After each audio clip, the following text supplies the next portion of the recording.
Chapter 305. Li Hongyuan raised his hand, and Li Suyan stopped her recitation. Shi Huan went to L. Come tell me, where did the 50,000 taels come from? Although the scholar tried his best to remain calm, his experience was limited, and his temperament was far from it. Even the clan leader Pei would change his face in front of Li Hongyuan, let alone a character like him. His pale face had long betrayed him. After a long time, he finally found his voice. This student does not know what your highness is talking about. You do not know? No problem, Li Suyan, take him back. He does not need to say anything, just give him the punishment of the discipline commission. If he is still alive, no matter what he has done, we will let bygones be bygones. I will also personally give him 1,000,000 taels. This money, he can use it however he wants, and no one will question him. Yes, your highness, please do not worry. No matter what kind of person he is, no one who can withstand the punishment of the discipline commission has appeared yet. This subject is also very much looking forward to it. Li Suyan was a man of few words, but now she spouted some nonsense. She looked at the scholar like a knife, with extreme cruelty. What kind of place was the discipline commission? Many people probably did not know, especially outside of the capital. Those who knew of its existence, and how terrifying it was, were even fewer. But unfortunately this scholar knew. When he heard Li Hongyuan and Li Suyan's words, he trembled, and was so scared that he wet himself. Your highness, please spare my life. This student will speak. This student will speak everything. Then, like pouring beans, he spilled out all the people and things he knew. He was already a scholar, and did not need to participate in the college examination, but he needed to participate in the provincial examination. This kind of person should not have participated in the college examination's dance cheating case, but he did, and played an important role in it. Originally, he had no background. His great ability was only because he met Chongzhou Prefecture's arbiter young master by chance. They were birds of a feather. In the original plan, it was not just the college examination, but also the township examination after the college examination. However, after the matter was exposed, the township examination was not carried out. He played the role of an upright person, and spoke out for the students in the college examination. As a result, his reputation among the students grew. Hearing this, the people around him were stunned, especially those students who were wholeheartedly protecting him. The usually upright, elegant, modest and friendly person was actually all fake, hypocritical, dirty, despicable and shameless. They didn't dare to believe it, but the truth was right in front of them. It was he himself who said it. It wasn't a confession made out of torture. It was just a few words of intimidation. Just a moment ago, he was still proud and unyielding, but in the blink of an eye, he became such a coward. They couldn't even deceive themselves and not believe it. They once had high hopes for him, but at this moment, they were filled with resentment. Their eyes were burning with anger, and they really wanted to pounce on him, to drink his blood, and eat his flesh. However, because they couldn't move, and the people outside were obstructed, they could only watch as the shameless person begged for mercy with tears and snot. Suddenly, a rock was thrown in from the outside, and brushed past the side of his head. If he was hit by it, he would definitely bleed on the spot. Perhaps it was that person who took the lead, and found a channel for others to vent their anger, throwing in all sorts of things. Stop, don't be rude in front of His Highness. With a shout, the people outside also quieted down. Li Hongyuan didn't look at him again. Put them in jail. Li Suyan, everyone he mentioned, including everyone on your list, from the lowest students to the Chongzhou Prefecture arbiter, put them all in jail. Send someone to take charge of this matter, and investigate it overnight. Tomorrow, this prince wants to know the truth of the Chongzhou Prefecture's college examination cheating case. In addition, immediately send someone to the capital of the 4 counties, and detain the 4 arbiters at home. They are not allowed to contact any outsiders, and wait for this prince to personally interrogate them. It was fine if he didn't move, but once he did, it was like a thunderbolt. Yes, Li Suyan responded and sent out 40 people on the spot. Another 100 blackguards stepped out, and arrested people in Chongzhou Prefecture. In reality, The people detaining the arbiters of the 4 counties had set off a day ago. The reason why they said it now was to alert the enemy. By the time they heard the news and took action, they were all under surveillance. 500 blackguards were all in Cheongjo Prefecture? Who told you that there were only 500 blackguards as reinforcements?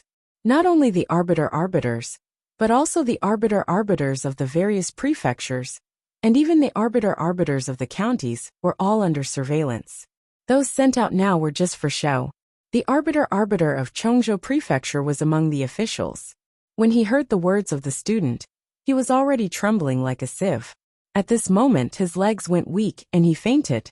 The other officials around him hurriedly avoided him, as if he was the plague. Not to mention supporting him. At this moment, they were afraid that they would have anything to do with him. 2 blackguards stepped forward and unceremoniously lifted him up and dragged him away. Even so, no one dared to say a word.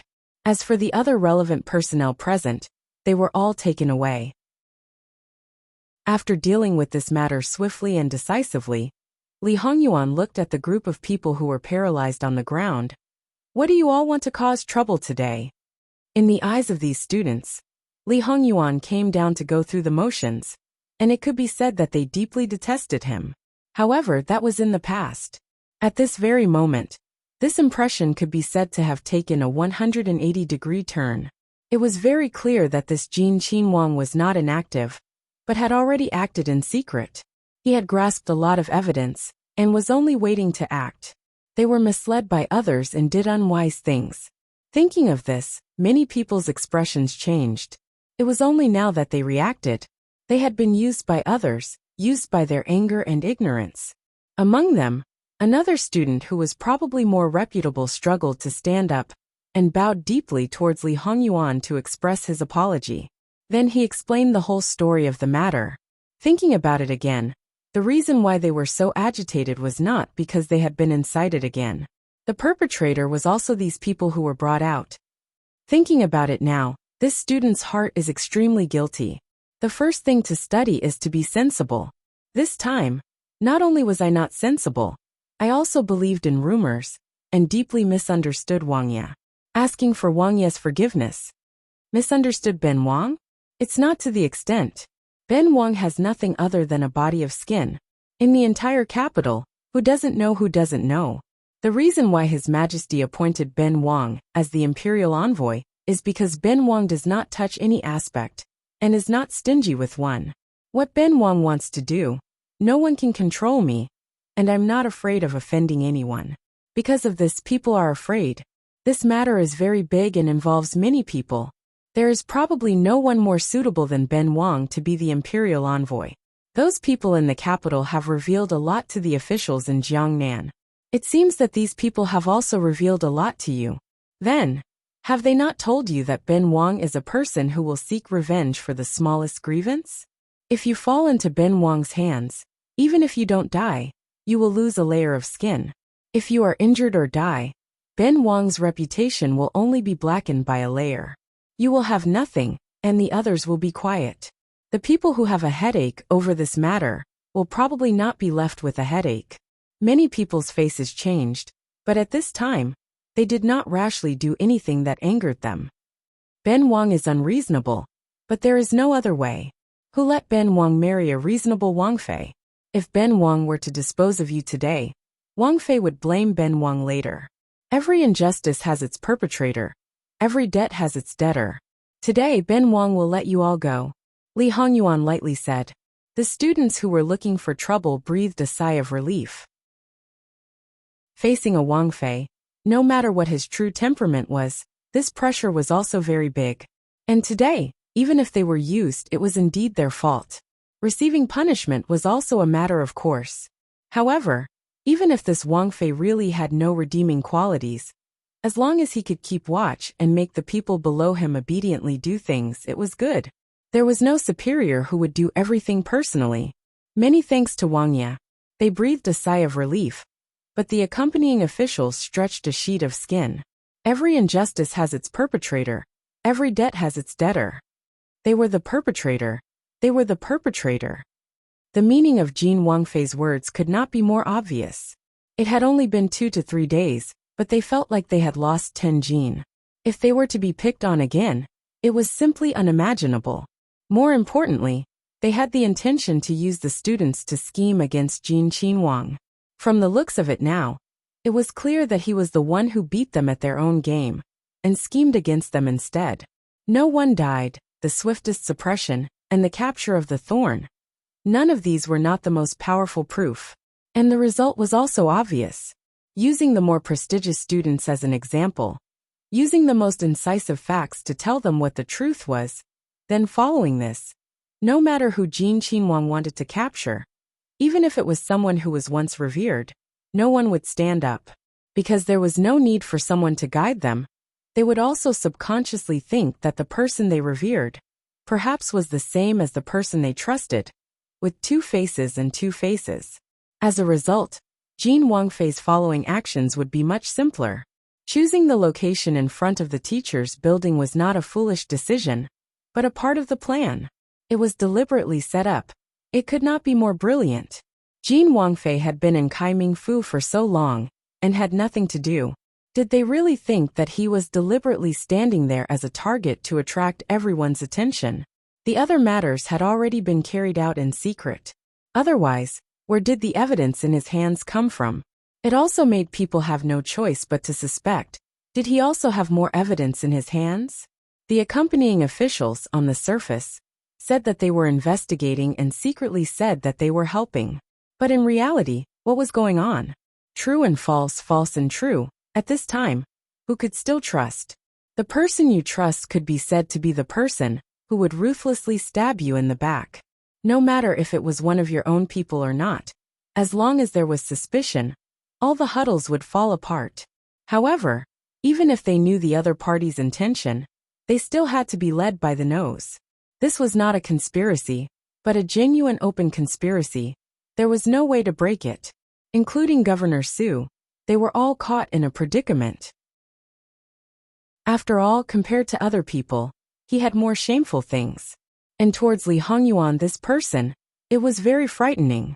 https://www.bicken.com/11/11807/6653578. HTML chapter error. Click here to report. No registration required. We will deal with it as soon as possible. After reporting, please wait patiently and refresh the page. Please remember the domain name of this book.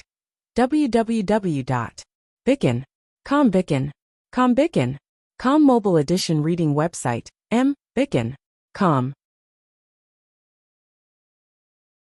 Chapter 306. In the end, was all of this his arrangement, or was there an expert guiding him? No matter who it was, to some extent, it was a threat. Sigh. Personally, Governor Su was more inclined to the former, but there was no evidence, no proof. Moreover, he was also in a predicament, and did not dare to act rashly. After all, if it was really as he expected, the slightest movement would be detected by the other party. Then everything would be over. Therefore, he could only follow the other party, and act according to the circumstances. Wangya, the gold and silver from the treasury has arrived. Li Hongyuan nodded indifferently. The craftsmen in charge of the casting did not dare to be negligent, and stepped up their work. Although there were already people guessing that Jean Qinhuang did this for a purpose. But to have 2 big gold ingots in front of the teacher's building, no matter how they thought about it, it was still uncomfortable. Wangya, regarding your intentions, this student is really unable to speculate. Presumably it is not a useless move. This student boldly asks, is it possible to know the reason? What do you think this gold and silver is? Li Hongyuan did not answer and asked instead. And this undoubtedly led to a lot of conjectures in the brain. Many people revealed an expression of sudden realization. However, regardless of whether it was a real realization or not, regardless of what they thought that what they thought was the truth, and did not object to this matter. On the contrary, they felt that Jean Qinhuang was wise. The officials looked at each other in dismay. They did not think that Jean Qinhuang's light words solved the root of the problem. This. Not to mention the students, even they could not help but think more. Of course, it was all basically a conspiracy.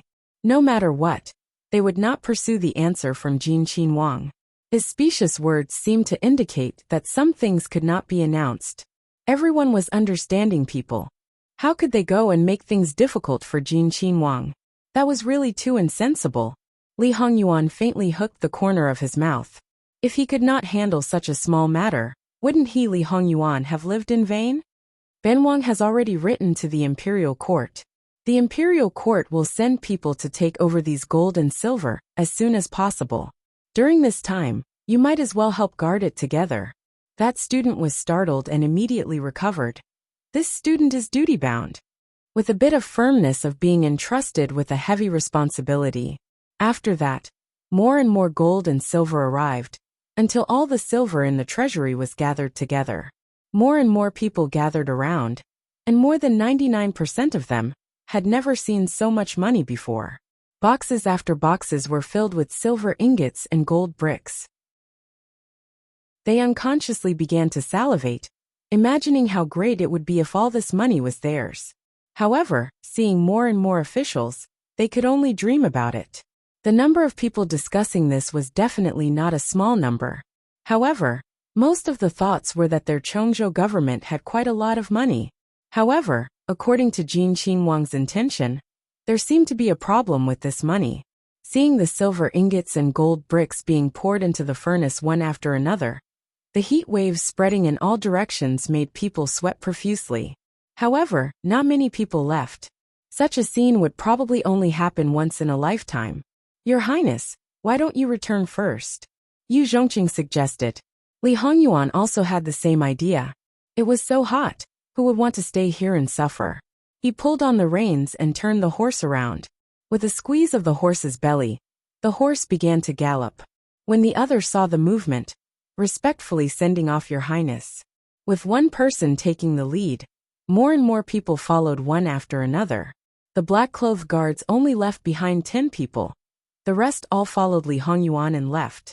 And in the outermost area, a green cloth horse was quietly parked by the side of the road. An ordinary coachman sat at the front. The curtains and curtains of the carriage were half drawn, and there was also a beaded curtain. Because of this, the people outside could not see what was going on inside. But the people inside could see everything that was going on outside. The horse galloped past. Speaking of which, the carriage was not considered eye-catching, but it was noticed by Li Hongyuan. A light glance without any emotion. And the person in the carriage could not stop her heart from palpitating. Her slender jade hands covered it, rising and falling along with the rise and fall of her chest.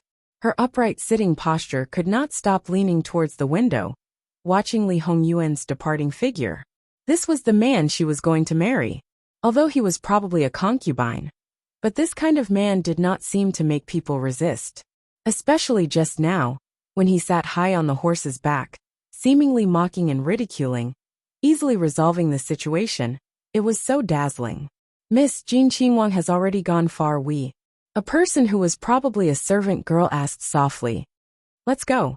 The woman's voice carried a natural gentleness, like a spring breeze that made people feel comfortable. Without needing to specifically instruct, the carriage slowly moved. The sound was clearly very soft. Under normal circumstances, the coachman outside would not be able to hear it. It could be seen that this coachman was not simple.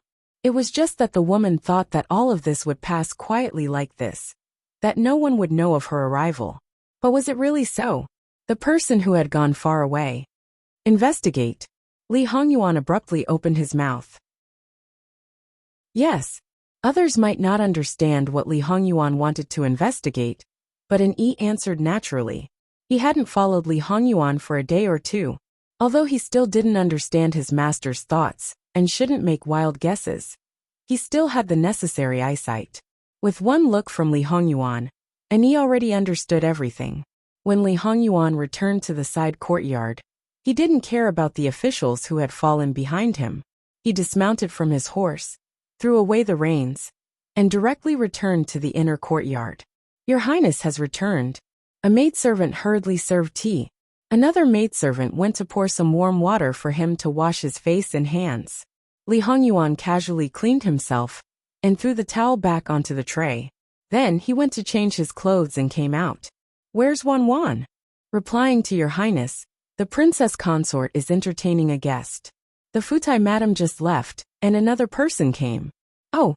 Li Hongyuan smiled mysteriously. What did you bring to the door? The old madam of the mansion brought a pot of golden peony.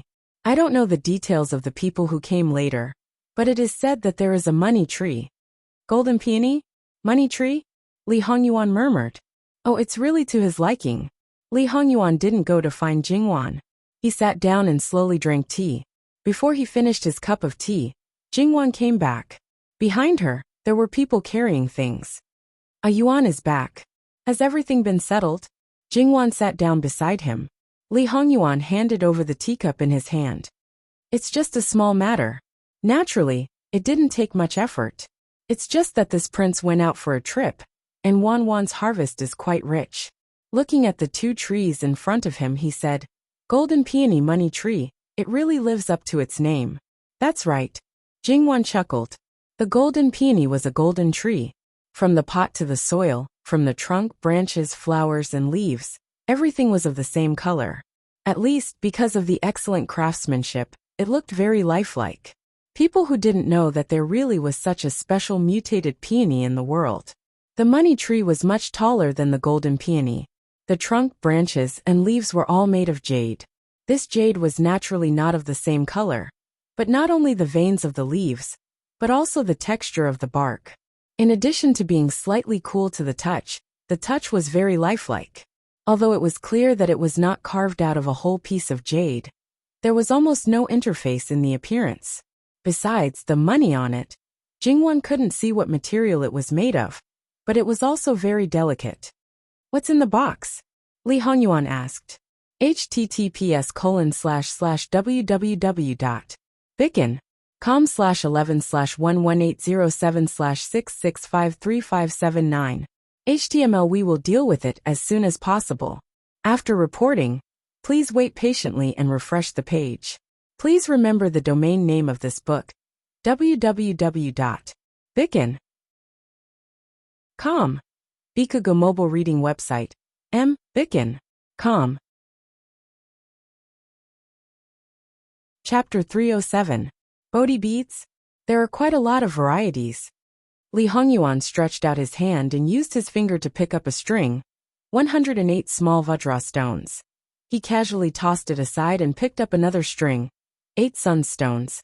He picked them up one by one to take a closer look, 21 moonstones, 14 golden toadstones, 10 five eyes and 6 eyes, 12 mantis stones, 27 lotus seat stones, 27 white jade stones, 54 unicorn eyes, 54 plant seeds, 108 phoenix eyes, and finally this. He picked up a long string. 1,080 stars and moons. Li Hongyuan did not throw the last string out directly. Instead, he played with them one by one in his hand. The quality of each type is very good. The selection of the Bodhi beads was meticulously done. The craftsmanship is also perfect. The texture is excellent, and the maintenance is appropriate. It can be seen that a lot of effort was put into it. Which family sent this?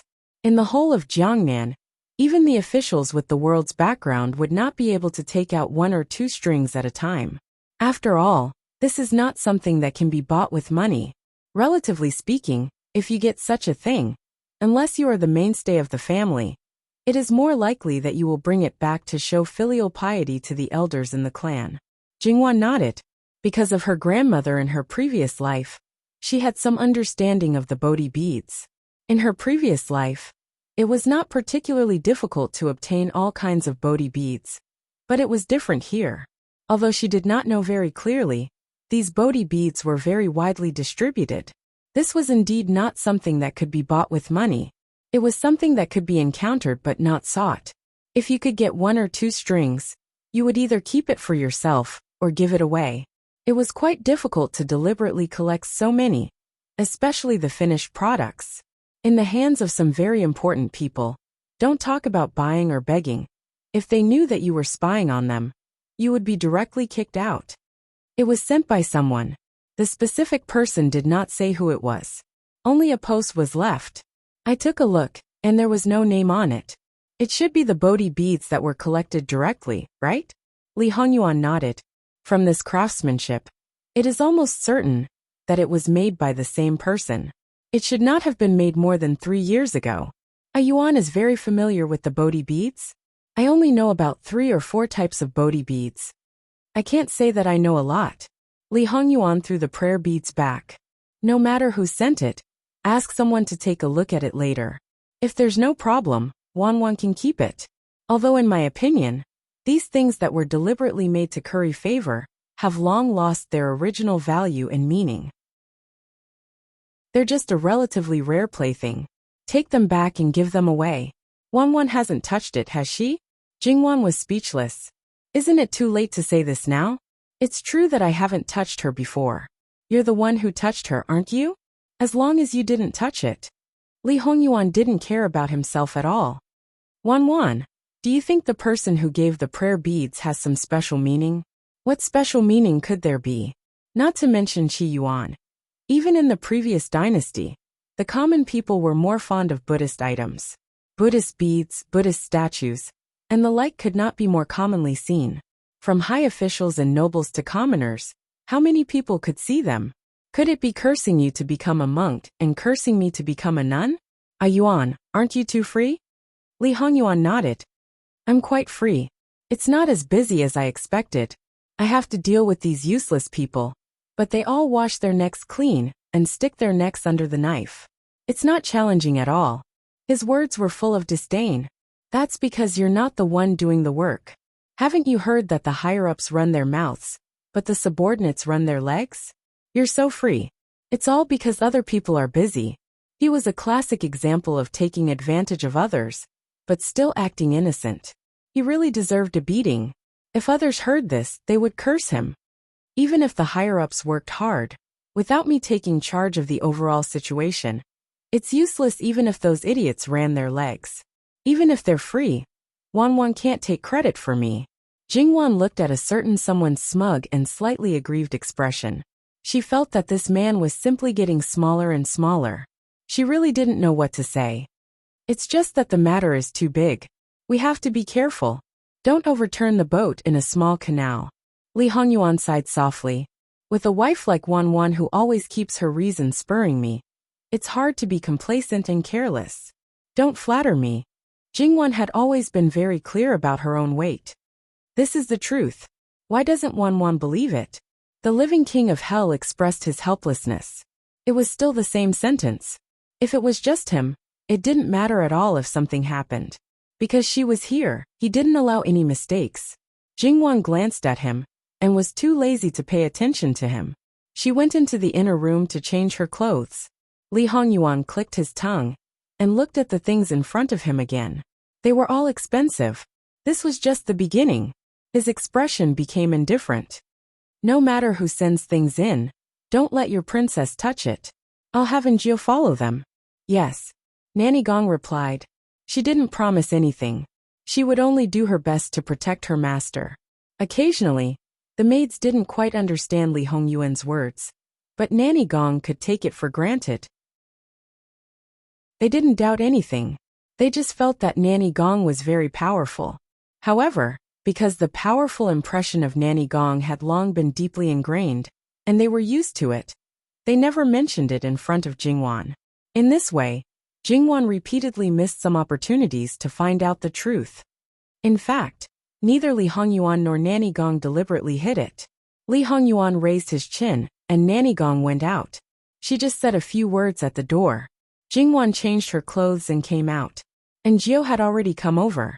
He checked everything one by one, and made sure there was no problem. Li Hongyuan nodded. In the future, you don't have to go out for tasks. Just be a doctor in the mansion. In one sentence, he decided Njio's future. Yes. Njio replied naturally. He also didn't feel sad or happy. In reality, for a shadow guard, which was a highly dangerous occupation, being a physician was naturally not dangerous. In fact, it was much more relaxed and carefree. For a young and strong shadow guard, it could be considered a great thing. After all, it wasn't because Ren Zhong didn't complete the mission, or was labeled as a bad person. On the contrary, it was because it was Ren Zhong that it was like this. They all knew how much their master cared about the female master. It wasn't an exaggeration to say that it was more important than their own lives. If there was any danger, then their master would not hesitate to give the order to protect the female master. However, Jiu was used to following Li Hongyuan's orders. He wouldn't have any opinions or emotions. For Jingwan, the female master, he used to have some feelings in his heart, but now he didn't. He completely approved of her. He used to be a secret guard number 9. He was good at medical skills and disguise. Wan, give him a new name. Li Hongyuan said casually. Things like naming were usually the master's business. However, at this time, no one would ask Li Hongyuan for any special intention at this moment. Jingwan sat beside Li Hongyuan. Number 9, so he'll be named after 9. Add a surname in front. What was his previous surname? Master, most of the secret guards have no roots. They don't know their origin or surname. It's the same for their gender. In this case, then in the future, follow Nanny Gong's surname. He'll be called Gongjiu. Although there was no sadness or joy, when Jingwan said the last 2 words, and Jiu no Gongjiu in the future still trembled slightly. From now on, he would no longer only have a code name. He was a person who lived in the dark. He had a name and surname, which also meant that he had roots. Thank you, master. Jingwan just nodded and said no more. Li Hongyuan looked at her sideways. I thought you would let him be surnamed Luo. Everything goes too far. What's mine is Wan's. There's no need to distinguish so clearly. Everything goes too far. Jingwan gritted her teeth and repeated. Bastard. Don't you understand human language? Okay. Wan has always been cautious. Anyway, it's not the first time. Jingwan was not sure that the blue veins on her forehead jumped. He knew what she meant, but he just had to twist it. Shut up. Li Hongyuan showed a very shocked expression. Isn't Wan always gentle and virtuous? How can she be so fierce? She's fierce to me. At the end of his words, he felt wronged. Li Hongyuan, I told you to shut up. This time, the blue veins on Jingwan's forehead really jumped. She really wanted to kick him. Jingwan's voice was not soft this time. Even the people outside heard it clearly. Their expressions were quite interesting. Speaking of which, Wang Fei's temper had always been very good. What did Wang Yi do this time to make Wang Fei so angry? But Wang Fei was the first person who dared to tell Wang Yi to shut up. As for the other people in the room, those who did not have much self-control covered their mouths. Their shoulders shook, and it was very difficult for them to hold back their laughter. Li Hongyuan saw that his wife was really angry. He did not pretend anymore. His lips slightly hooked up, and he waved his hand to let everyone leave. Naturally, no one dared to delay. They all bowed and quickly left. Li Hongyuan smiled faintly and pulled Jingwan into his arms. Jingwan glared at him, but the smile on his face did not disappear. Instead, it became more obvious. Why is my little sweetheart so attractive? Wan, don't you think so? Jingwan's face became even darker. But her little bit of strength, compared to other women, was much greater. In front of Li Hongyuan, it was like a mantis trying to stop a chariot. Attractive? Are you trying to tease me? She gritted her teeth and wanted to bite him to death. How could that be? This husband just saw that Wan was so serious and wanted to joke with you. You really are my sweetheart, my life. Jingwan cursed in her heart. This bastard. If you tried to reason with him, he would purposely twist and turn your words 180 times. If you tried to be tough with him, he would say sweet words as soon as he opened his mouth. If you were angry with him, he would stick to you like sticky candy. In the end, she was the only one who was depressed. It was not that she did not warn herself not to lower herself to his level, but every time it happened, she could not control herself at all. Her self-control was getting worse and worse. Jingwan could not break free. She bit his neck mercilessly until her mouth was full of blood. Li Hongyuan did not even make a sound, let alone struggle. The corners of his mouth curled up, and his eyes closed slightly. He looked like he was enjoying it. After Jingwan finished biting, she raised her head and deliberately licked the blood at the corner of her mouth. She wanted to show off to him. In the end, when she saw Li Hongyuan's expression, her heart skipped a beat. She failed to show off and even provoked a certain nerve of his. She knew that this man was mentally ill. Was this the reaction of a normal person? Wan, have you vented your anger? Do you want another 2 bites? His smile was so charming that it could turn people upside down. No need. I've already vented my anger. Really? Sure enough, Wan is the best. You vented your anger so easily. He rubbed his thumb on Jingwan's lips and stained it with his own blood. He slowly withdrew his thumb and licked it. His eyes were unusually explicit. Although she knew it was very dangerous, Jingwan could not stop her heart from trembling. Help, she was not normal either. Wan knows what's going on with your husband, right? In fact, in comparison, I'd rather taste Wan's blood. It's so delicious. What happened next was indescribable. Sure enough, the final result was 100 times worse than expected. Once again, Jingwan's body went limp. She probably would not have the chance to turn things around in this lifetime. However, as long as the husband's heart did not change. So what if she lived like this for the rest of her life? Jingwan gently rubbed her face on his arm. Her face became more and more beautiful with a smile, a happy smile. https://www.bicken.com/11/11807/6653582. HTML. Please click here to report an error. Registration is not required. We will deal with it as soon as possible. After reporting, please wait patiently and refresh the page. Please remember the domain name of this book: www.bicken.com. Mobile version reading website: mbicken.com. Chapter 308.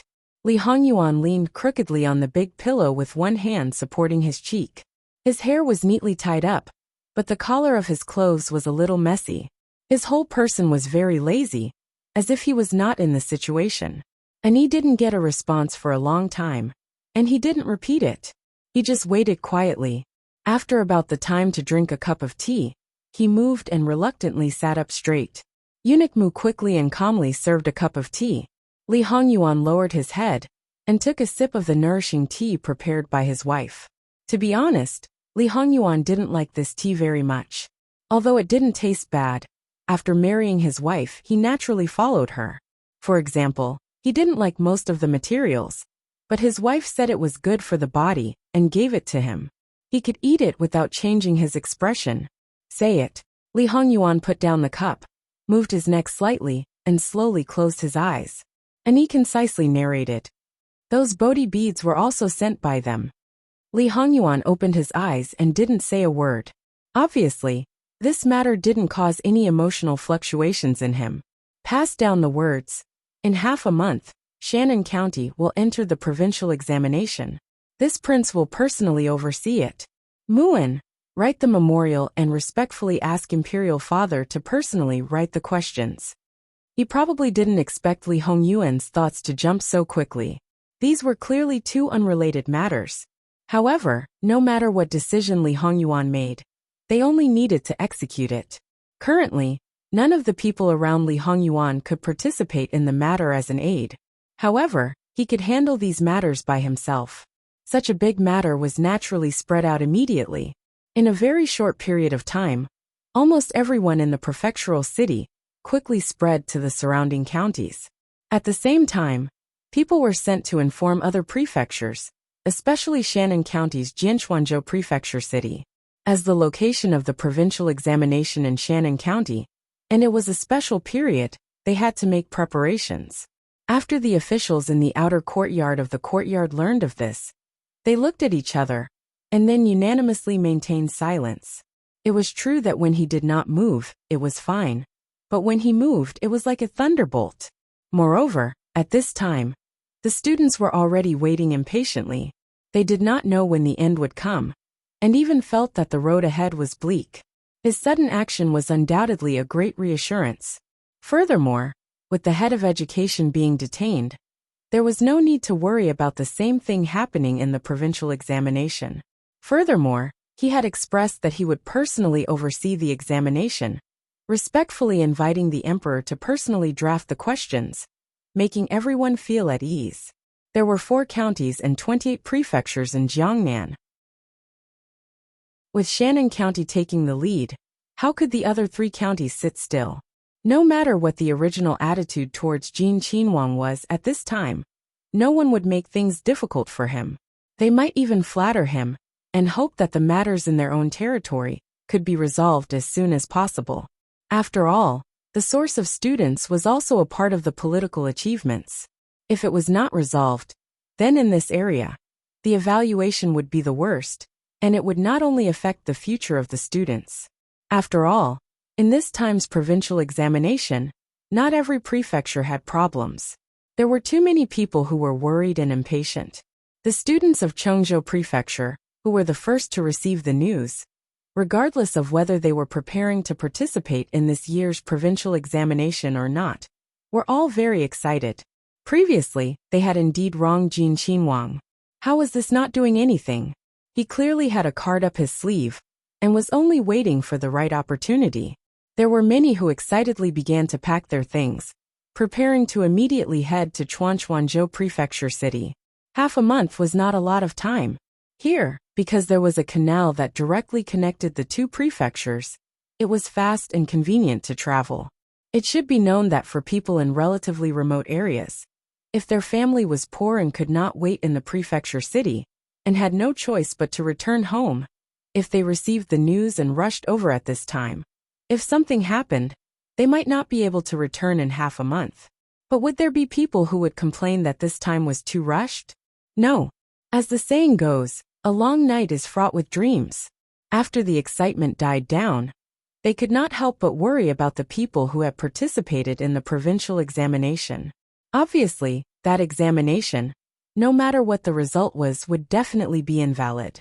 And those who were originally full of confidence to participate in the provincial examination could only have their thoughts fall through. This was not a big deal. At worst, they could come back next year and take the provincial examination again. They could even catch up with the previous year's metropolitan examination, a beautiful fantasy. It should be known that until now, there was still a portion of people who had conclusive evidence that participated in the fraud and were imprisoned in the prison. If they really had ulterior motives, then that was fine. But clearly, there were many among them who were momentarily blinded by greed for various reasons. What was more innocent was that they were framed. If they were deprived of the qualification to participate in the imperial examination, perhaps the one who was ruined would not be him alone. Even a portion of people who were going to participate in the provincial examination stayed behind at this time, wanting to see the final result. In fact, Jin Qinhuang really did not let them down. On the second day, the results were completely out. The high efficiency was really rare. The people who were originally imprisoned, those who should be released were released, those who should be detained were detained, and those who should be punished were punished. And the main personnel involved were all detained. The specific results would have to wait for further trials. One thing that could be confirmed was that the officials involved had already been removed from their official hats. All the details were posted on the notice board. There was not the slightest bit of concealment. Everyone knew about it. Regarding this point, it was the result after Li Hongyuan asked Jingwan. This kind of completely open mode had its own benefits. Jingwan did not hesitate to present Buddha with borrowed flowers. And Li Hongyuan did not hesitate at all, and completely accepted it. This kind of ability to nod his head as long as it was something beneficial, Jingwan actually sincerely admired him. This kind of person, even if it was in private matters, he could be rational when it came to matters that benefited the country and the people. He could stand high and see far. Even if he was not a wise ruler of a generation, he would not be too bad. Li Hongyuan also did not know Jingwan's thoughts. If he knew, he would probably laugh. People like him would not care about what other people thought, nor would he explain anything to the world. He only had one purpose, and that was to let people know who came up with this idea. Even if it could not be widely publicized now, as long as a few people knew about it, when it was promoted in the future, it could always let her stand in front of the stage. The hearts of the people prestige. Li Hongyuan would not do things like winning the hearts of the people. He only did what he should do, but he would not hesitate to raise Jingwan's status.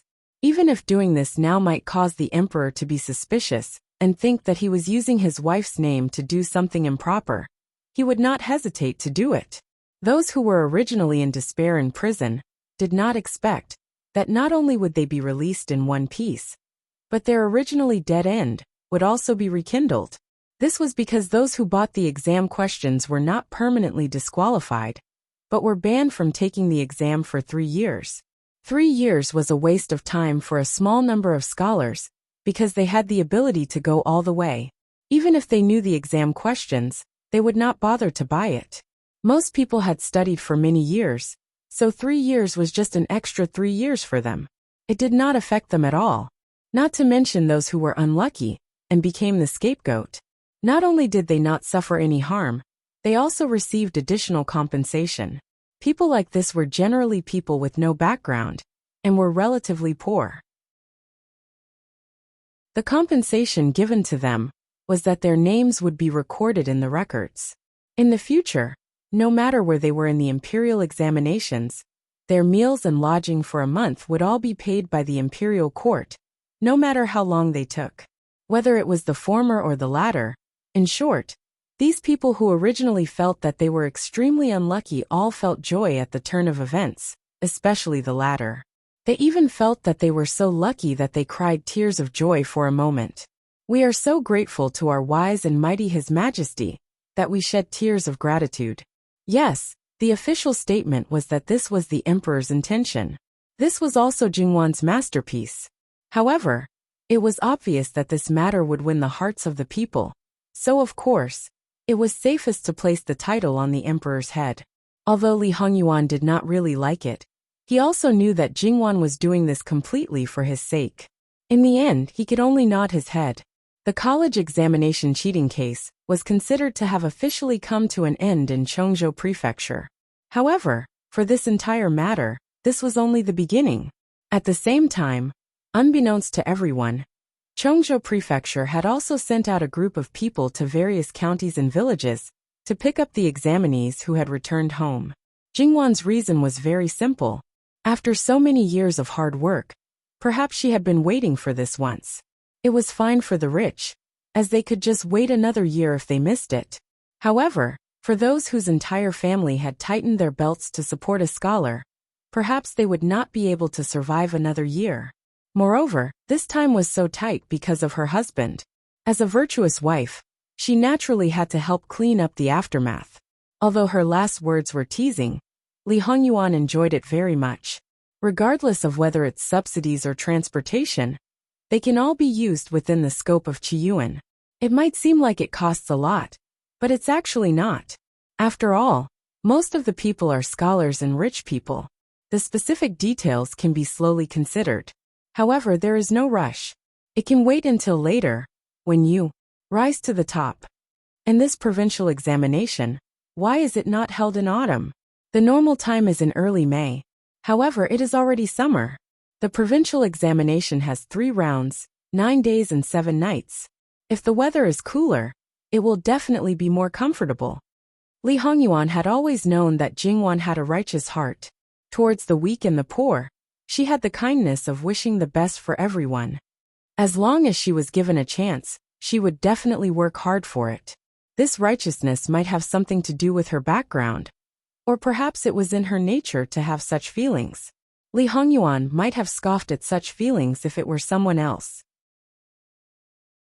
However, when it came to Jingwan, it made him feel that his Wanwan was indeed the most special and wonderful person in the world. When we return to the capital, look for your grandfather. He is the minister of the Ministry of Appointments. The imperial examination is under the Ministry of Appointments. Naturally, he will be the one to worry about the relevant matters. If Wanwan has any thoughts, just give me a general idea. The rest will be left to the others to handle. They are not raised for nothing. Jingwan did not comment on Li Hongyuan's supreme thinking of working people. It is still early. Was it early? At most, it would only be 3 years. Li Hongyuan rested his head on Jingwan's thigh and slowly closed his eyes. In addition, the things that Li Hongyuan and the others had brought along were salvaged one after another. To be honest, all the people involved were shocked speechless. They carried a feeling of fear and trepidation. Every item was too precious, So much so that the people salvaging them were not only careful, they also did not dare to have the slightest bit of greedy thoughts. Because any one of these items could cost the lives of their entire family, they had already been sternly warned before. When they were being transported to Cheongjo Prefecture, the various officials' wives came to take a look under the guise of helping. After all, they had already heard that Jin Qinhuang's family property was very rich. However, they did not know if they did not see. Once they saw, they were shocked. Not to mention other things, they were all women. The first thing that came to mind was naturally Jingwan's clothes. Just one look was enough to make them completely stunned. After that, their eyes turned red and their hearts were sour. They were all women. But why was the difference so big? A set of head ornaments. Perhaps it was lower than all of their jewelry. After calming down a little, apprehension emerged in their hearts. So many good things. The little that their own family gave seemed to be completely insufficient. In this way, was it really useful? It was said that Jin Qinhuang's wealth could rival a country, and was simply difficult to bribe. However, Jin Qinhuang Fei had indeed accepted their things, and did not even refuse them. Perhaps it should still have some use? Moreover, even if Jin Qinhuang had it, it was not Jin Qinhuang Fei's private property. That's right. The eyes of the foreign lit up. After seeing the wealth of Jin Qinhuang Fu, it would definitely nurture Jin Qinhuang Fei's greedy heart. However, she certainly would not dare to easily use the things of Jin Qinhuang Fu. Moreover, Jin Qinhuang Fu had many women and many children. No matter how many things there were, it could be divided. However, if it was something that was grasped in the palm of her hand, then it would only belong to her and her children. Now a great opportunity was placed in front of her. The things that Jin Qinhuang disdained, Jin Qinhuang Fei would take a fancy to. Jin Qinhuang could not be bribed, but Jin Qinhuang Fei could. And now, Jin Qinhuang Fei had a lot of influence on Jin Qinhuang Fei. The foreign who thought that they had seen through the crux of the matter. Their thoughts turned like lightning, and they already had a plan. After that, the things that Jingwan received, in addition to some good things, also appeared a large amount of gold and silver notes. Jingwan's smiling expression on her face disappeared, but her heart became colder and colder. Only 6th or 7th rank officials, they could give out tens of thousands of taels. All kinds of gold, silver, jewelry, antiques and paintings were also not few. Jingwan threw all these things to Li Hongyuan. Pack them all up and send them back to the capital to Fuhuang. Looking at the current situation, the entire Jiangnan officialdom will only be more serious than expected. Moreover, it is estimated that there will not be anything clean. After all, once you enter this big dye vat, even if you want to be clean, others will have to dye you black. Those who are too clean will not be able to survive. In this way, if the investigation really turns the sky upside down, I'm afraid that there will be a complete change of blood. That way the movement will be too big. Perhaps the entire Qi Yuan will be affected. Why don't we directly release some specious news, and let them spend money to avoid disaster, and deal with the most serious group of people? The rest can be slowly replaced, cleaned up, transferred far away, demoted, dismissed, or imprisoned. There will always be a way. Just don't do it all at once. Wan, are you sure you want to do this? Can't you? It's not that you can't. In fact, this is similar to my original plan. However, I plan to clean up a larger area, and my methods will be more ruthless. Naturally, you will have to spit out what you have eaten. Moreover, it's impossible to just spit it out and be done with it. Being an ox or a horse for the rest of your life is the lightest punishment. Your methods are gentler, and your influence will indeed be reduced to the lowest. However, in this way, Wan, your reputation, the most greedy person in Qi Yuan? Perhaps there will be no one like you before and after. Li Hongyuan teased. Fu Huang will prefer this kind of situation. That's right. He doesn't like big movements, and he doesn't like such a big stain on his prosperous era. Let's go back and ask for benefits from him. Jingwan smiled and nodded. Thus, she rolled up her sleeves and prepared to work hard to become the most greedy person in history. The account books that Li Hongyuan asked people to move to the side courtyard were almost cleaned up, and the loopholes in the accounts were basically found. As for the deeper things, for example, things that only cost 50 taels but cost 500 taels, Li Hongyuan pretended not to know and did not continue to dig. As for these officials, one after another they were released. Naturally, the more they bled, the faster they would be sent back. Those who figured this out naturally couldn't care less about the pain, and sent them back. Although Jingwan asked for all of it to be sent to Qingdi, Li Hongyuan still asked people to selectively intercept some of it, and did it quite naturally. At the same time, Chengdi also basically knew about Li Hongyuan's actions in Chongzhou Prefecture. His joy at his son's safety seemed to have faded by a lot. He was somewhat silent, and basically did not say anything. There were some things that he was not too sure about, until he received the memorials from Yu Zhongqing and Li Suyan. The former wrote in detail about Li Hongyuan's actions, while the latter talked about the mission that Li Hongyuan had sent. Finally he smiled and was relieved. However, he also regretted that such a capable son could not become the successor. He was happy. With a wave of his hand, he drafted questions and gathered the officials to help. In order not to be a burden, they were all given food and accommodation in the palace. They could only return home after his son finished presiding over the examination. A group of capable and important officials were here to set questions for the provincial examination. He could only pinch his nose and accept it. https://www.bicon.com/11/11807/6653584. HTML chapter error. Click here to report. Registration is not required. We will deal with it as soon as possible. After reporting, please wait patiently and refresh the page. Please remember the domain name of this book: www.bicon.com. Biku Pavilion mobile reading website, mbicon.com. Chapter 309.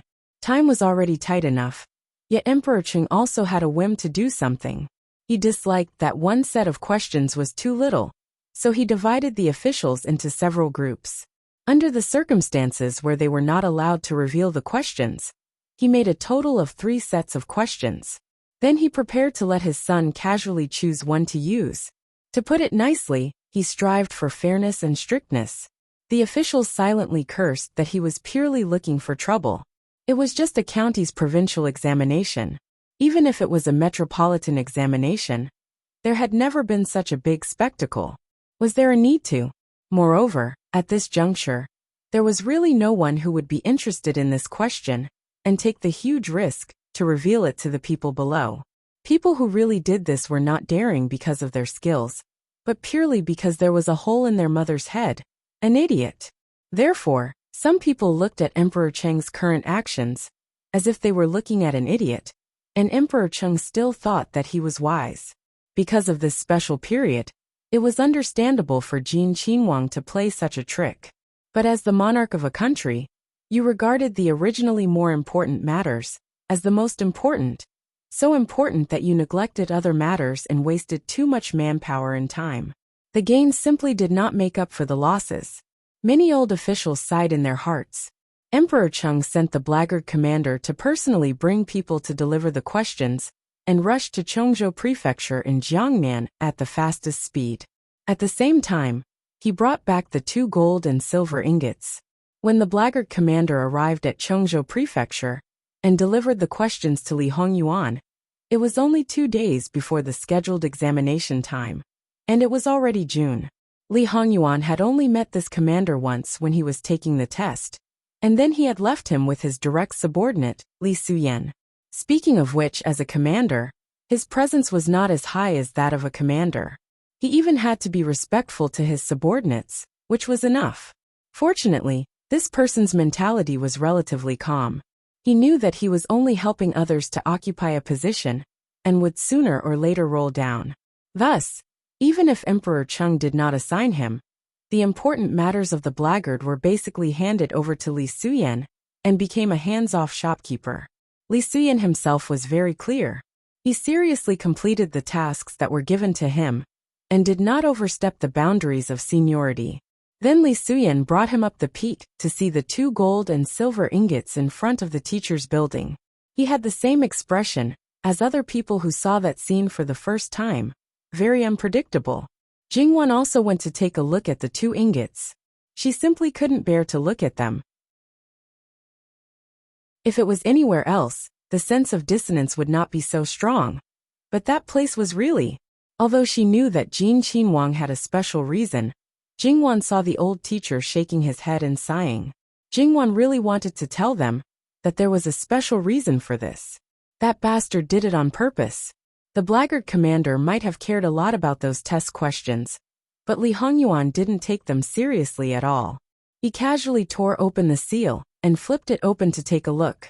Although Jingwan had never seen the official exam questions, she had seen a lot of excerpts.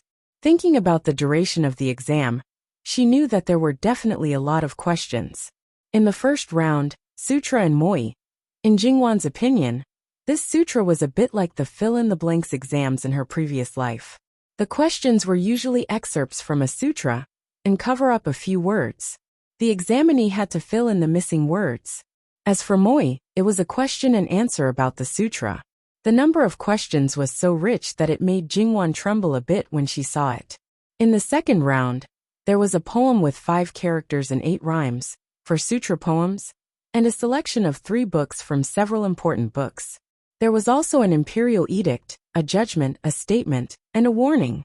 These were generally limited by the number of words. The minimum number of words would not be less than 200. That was written in Chinese, and not in the vernacular. 200 to 300 words, if translated, it might be more than 1,000. The third round was a policy discussion. Combining the theory of sutra, one would express their opinions, or opinions on the current political affairs of the time. This wasn't like the palace examination, where one question could be solved. There were 5 questions. And in Qi Yuan, the results of the third round were quite important. Of course, as time passed, it had decreased compared to the beginning of the country. Jingwan also didn't avoid it and looked. Staying in the exam room for so many days in this kind of weather is really torturous. Is Wanwan being generous again, and preparing to use her own money to get them some ice or something? Jingwan raised her eyebrows. That's a good idea. However, perhaps she doesn't need to use her own money. Let the high officials and noble people of Sichuan Zhoufu contribute to support the country in selecting talents. It's only a little ice, isn't it? Li Hongyuan chuckled. In the eyes of some people, Wanwan is probably the number 1 black-hearted person. After this trip to Jiangnan, your reputation is probably even greater than this prince's. I'm helping Wang Ye attract hatred, so that you can do things more conveniently. However, my reputation is definitely not as great as yours. No matter how many things I receive, no matter how much those people who give me things curse in their hearts, they will keep quiet on the surface. To the common people, I'm still the high and mighty Jin Wangfei. Li Hongyuan nodded with a smile in his eyes. As for the meaning, there's no need to delve into it. Then Jingwan thought of an important issue. As far as she knew, generally speaking, 2 days before the exam, the examiners would enter the imperial examination. First, a banquet would be held, and all the inner and outer curtains officials would attend. After the banquet, the inner curtains officials would enter the inner curtains of the rear hall. The examiners would close the door, and the inner and outer curtains officials would not interact with each other. Other than marking the exam papers, the inner curtains officials couldn't talk about other matters. However, now not to mention whether Jin Wangya was the main examiner or not, he was still very far away from the exam site. These questions should have been copied by each examinee, but now there were only 3 original questions. It should be known that in the whole of Jiangnan, there were more than 20,000 examinees every year. On average, there were more than 5,000 examinees per fu.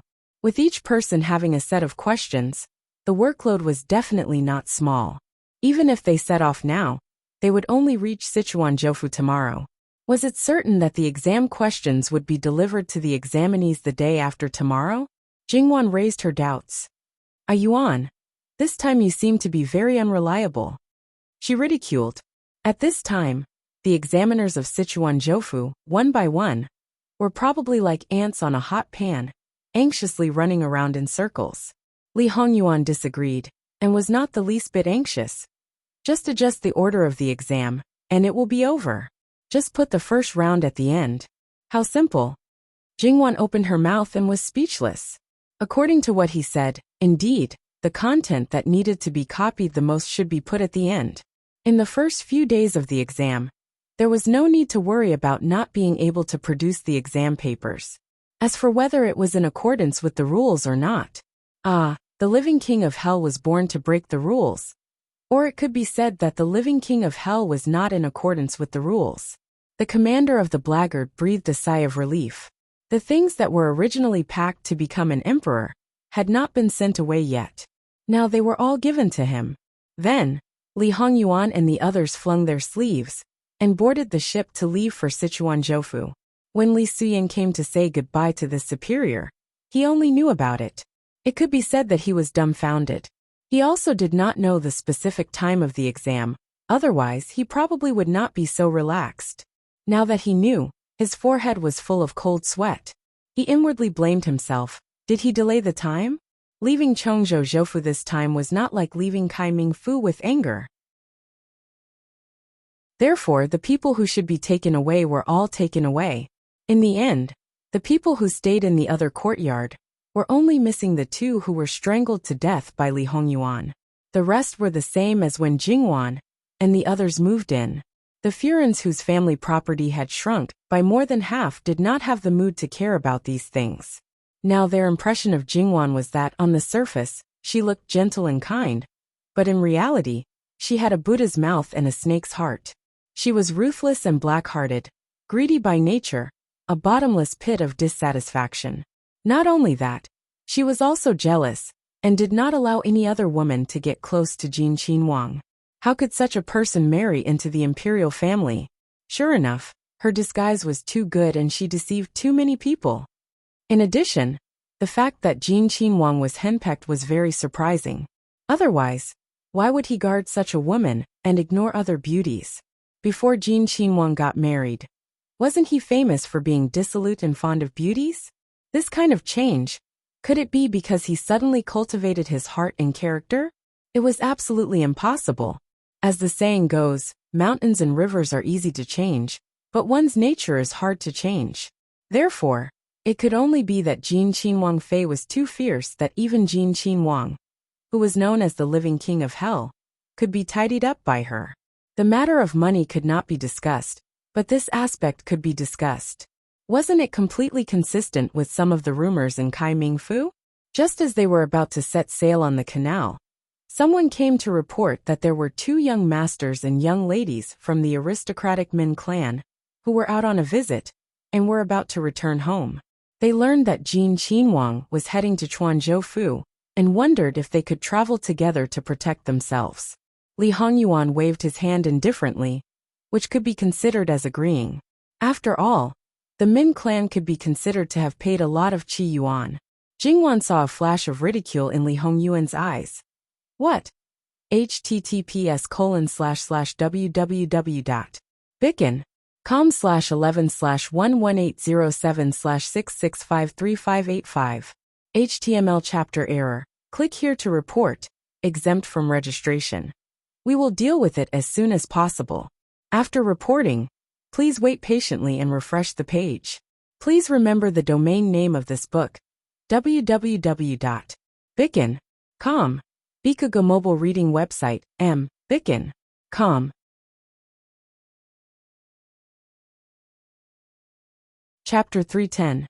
As an aristocratic family, unless it was on the decline, or there was a special situation like the Pei clan, there would be more than one or two people who worked for the imperial court. The so-called aristocratic family paid attention to the status of the aristocratic family. Without power to rely on, it could not be called an aristocratic family.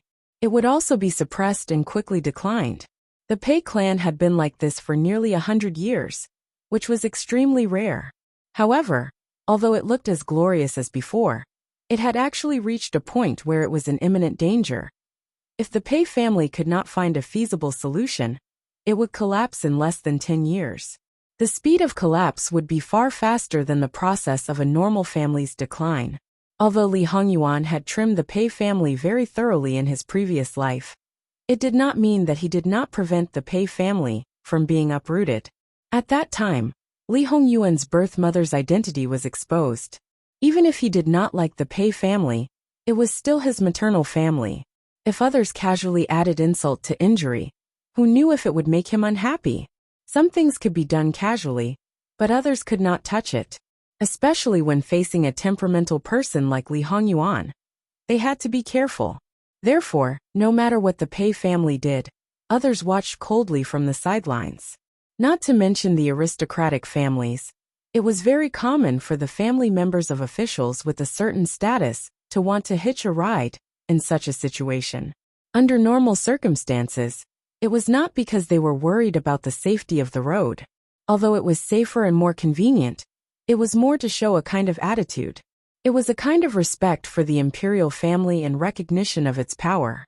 Therefore, Jingwan was not surprised that someone wanted to travel with them. Her husband showed such an attitude. There was definitely a problem. Jingwan sat leisurely and raised her chin slightly. She looked at Li Hongyuan with a smile. Her face was almost saying, "I'm waiting. Hurry up and say it clearly." Some people think too highly of themselves and think too highly of themselves. They always think that everything will go according to their predetermined direction. Although she did not know what happened, Jingwan almost instantly understood who he was talking about. Since the two were linked together, it was obvious. The Pei family? Li Hongyuan smiled but did not say anything. The answer was obvious. It can't be the patriarch of the Pei clan. Could it be an important member of the Pei clan? The Pei family attempted to use me to revive the clan. When they found out that it was not so easy to achieve, and that there was no other way, they naturally wanted to use other methods to influence, or even influence your husband. Tell me, for a man like you, when threats and promises do not work, what methods do you use? Jingwan naturally thought of a certain possibility at the first moment. Her face instantly turned a little dark, and she put on a fake smile as she opened her mouth. Jin Wang. This peach blossom really opens wherever you go. Li Hongyuan's eyes were tinged with a hint of a smile. So Wan, you have to work a little harder. You're a good peach blossom, but you have to destroy the rotten ones. Seeing Li Hongyuan like this, Jingwan's unhappiness instantly dissipated. No matter how many potential rivals there were, as long as this man did not have any thoughts, there would not be any threat. In that case, she would be looking for trouble if she made a fuss here. As a qualified husband, you have to take care of your own love rivals. You also have to take care of your wife's love rivals, understand? Although Jingwan's words were unfamiliar, Li Hongyuan understood her meaning. His love rivals? Hihi. Wan, are you sure you want this husband to take care of everything? This husband does not mind working hard. On the contrary, as long as you nod your head, this husband will be very willing to ensure that it will be handled cleanly. That trace of hostility and bloodthirstiness was not concealed. Jingwan's heart trembled. How could she forget this bastard's attributes? As he said, if she nodded her head, he would definitely handle it very, very cleanly. So clean that not even a speck of dust would be left. Not to mention Sun Yilin and the others. Those women who simply adored him would also not be guilty of death. As husband and wife, naturally I can't just let my husband take care of everything. A Yuan has a myriad of affairs to attend to every day. You don't have to worry about this small matter. I will take care of it fully. This is very good. This husband is very much looking forward to Wan's performance. Jingwan's little person in her heart could not stop tears from streaming down her cheeks. Grasping her own weakness, this man could eat her to death. Who could tell her where this man's weakness was so that she could also grasp it? If this question was asked to someone else, then the answer would probably be for Jingwan to dig a hole and bury herself. Since it is a beauty prepared by the Pei clan's clan head, presumably she must be an outstanding beauty. In addition, I'm afraid that she is both talented and beautiful. He had seen a Yuan's deep affection and righteousness at the water stronghold. If she is not stronger than me in every aspect, how can she push me, this Zhengfei, to one side and occupy the most important position by your side, and even in your heart? Smoothly blowing pillow talk? Wan is in the right place at the right time. You should take the opportunity to blow pillow talk. As long as it is what you want, I will absolutely not say anything. Jin Qinhuang has the potential to be a fatuous ruler. Jingwan raised her eyebrows. At the same time, Ben Wang also has the potential to be a tyrant. Li Hongyuan answered with a smile that was not a smile. Jingwan's eyebrows jumped. It seemed to be a joke, but Jingwan felt that his words could not be any more true. This kind of temperament that was revealed from time to time was really frightening. There were many rumors about Jin Qinhuang, although Jingwan did not go to confirm anything. But now she could be sure that some of them were absolutely true, and they were even worse than the rumors. It seemed that in the future, she would have to tighten up a bit. If she could do less harm, then she would try to do less. In fact, Jingwan was very puzzled. How did his temperament form in the end? Arrogant, despotic, and condescending, this kind of situation could be explained. After all, his background was strong and he was favored. But what was this cruelty and darkness? Generally speaking, shouldn't this kind of situation be formed when he received bad treatment? Cheng Di and Gui Fei Su could be considered to have nothing to say about him. Except, wait, Gui Fei Su did two things that erased everything good about him. According to him, the first time was when he was 10 years old, and the second time was when he was 13. He had dodged both times. At that time, his temperament was far from mature, but he was smart enough to know the truth. Thus he became evil? It seemed to make sense. What is Wan thinking about? I want to see what kind of beauty clan head Pei has prepared. Since you want to know, then call her over to take a look. Just treat it as looking at a child. If you don't like looking at her, just throw her into the river and be done with it. Jingwan's eyebrows jumped. Can you not take people's lives at the slightest provocation? It's fine to take a look, but there's no need for anything else. Wang Yi, do you want to take a look as well? However, since Wang Yi knows what kind of person the other party is, you must have already seen her. I haven't seen her, but I can roughly guess. Otherwise, I can look in the mirror, perhaps I can imagine a bit. But is the other party qualified to make Ben Wang waste his energy? Maybe she's somewhat similar to you? What the hell is this? Wait. It's not impossible for two unrelated people in the world to be similar. However, in a situation where they haven't seen each other and said similar words, there can only be one possibility: blood relations. What cousins, haha, weren't she and Chen Jingmin the same? Although compared to the biological cousins, they were still a bit far apart. Thinking about it, A Yuan's birth mother was known as the #1 beauty in Jiangnan. A Yuan also resembles his mother even more. To have such a talented and easy-to-control beauty, who can compare to the Pei family, especially the direct descendants?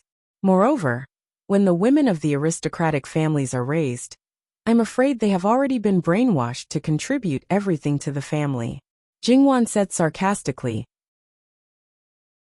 It's said that the Pei family's legitimate daughter doesn't want to be a concubine. Is he slapping his own mouth after breaking the rule of not being involved with the Li family's royal family? Or is it that the Pei family's clan head actually wants his granddaughter to replace me? Replace you? That old thing might have such thoughts. However, he also has to consider your grandfather's situation. So, he didn't consider that I would be an obstacle? He didn't consider whether you would agree. Wan, I know that kind of person better than you. They never consider how women are. So this cousin is even more important to meet. Even if you can't understand more, just looking at a beauty is also pleasing to the eye. Cousin? Who told you that she's a cousin? She's a niece, the eldest legitimate granddaughter of the Pei family's clan head, the great-granddaughter of that old thing, and the first child of the 4th generation of their clan head. Li Hongyuan gave Jingwan a look that said she was still a bit naive. https://www.bicken.com/11/11807/6653587. HTML chapter error. Click here to report. No registration required. We will deal with it as soon as possible. After reporting, please wait patiently and refresh the page. Please remember the domain name of this book: www.bicken.com. Bicken.com mobile version reading website, Bicken. Calm. Chapter 311. Jingwan's face turned cold.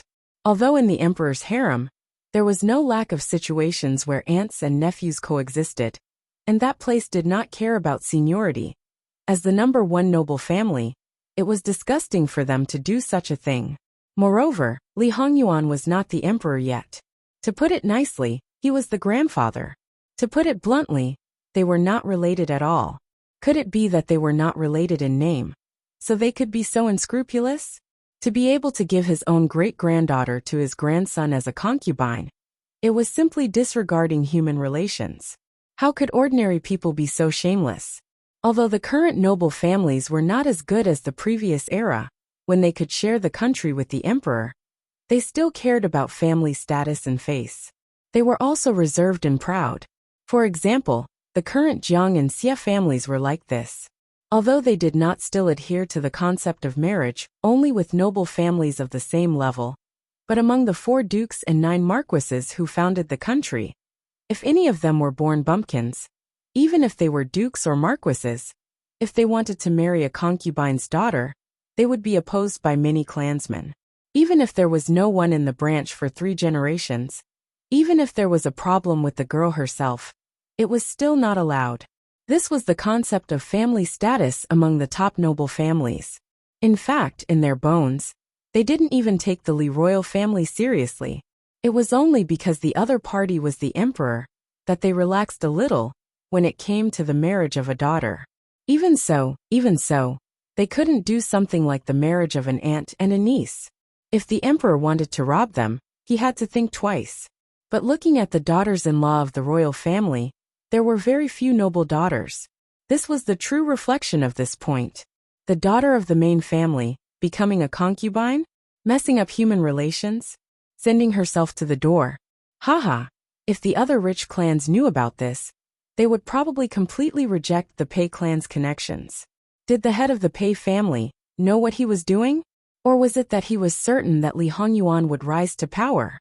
Was he certain that the Pei family would be the biggest winner in the end? As long as he won, he could ignore all mistakes. As long as he held power, not only would people not criticize him, but they would also curry favor with him. This kind of person was completely unscrupulous in order to achieve his goals. Jingwan was 100% sure that even if he didn't have any plans to remove her from the position of Li Hongyuan's official wife, he would definitely find a way to remove her in the future. Most likely, he wouldn't wait until after Li Hongyuan ascended the throne. It would be in the best interest of the Pei family to become the empress of Li Hongyuan. Only then could the Pei family restore the reputation of the Pei family. As for what method he would use, it was nothing more than to ruin her reputation, and then do his best to raise the reputation of the Pei family's daughter. Jingwan sneered. No matter how good one's wishful thinking was, it still depended on whether the other party was willing or not. She was bound to make him fall before he could even take the first step. The most confident and calm part was probably the first step. Li Hongyuan saw the gloomy expression on Jingwan's face and smiled. The emperor's heart was comforted. This wife finally had some self-awareness. Was it easy for him to reach this step? In the Pei family's main family, is there not a single girl of marriageable age who is of the same generation as you? Or is there no daughter of the first wife? Otherwise, why would they arrange a marriage between the younger generation? It had always been the cousins that were the talk of the town. He had never heard of an uncle or a niece becoming a good couple. The current head of the Pei family has 2 wives who are sisters of the first wife. They have a very close relationship and gave birth to 5 sons and 3 daughters of the first wife. In terms of the relationship between mother and daughter, it's as if they were born from the same mother. The imperial noble consort is the youngest of the 6.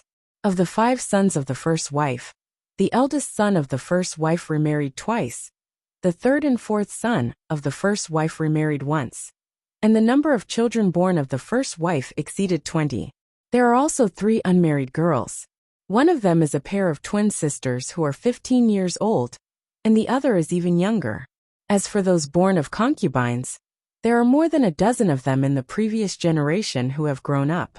carefully counting the people of the same generation as me, the ones born of the first wife, the ones born of concubines, the ones born of concubines, the ones born of concubines, the ones born of concubines, the ones born of concubines, the ones born of concubines, the ones born of concubines, the ones born of concubines, the ones born of concubines, the ones born of concubines, the ones born of concubines, the ones born of concubines, the ones born of concubines, the ones born of concubines, and the ones born of concubines.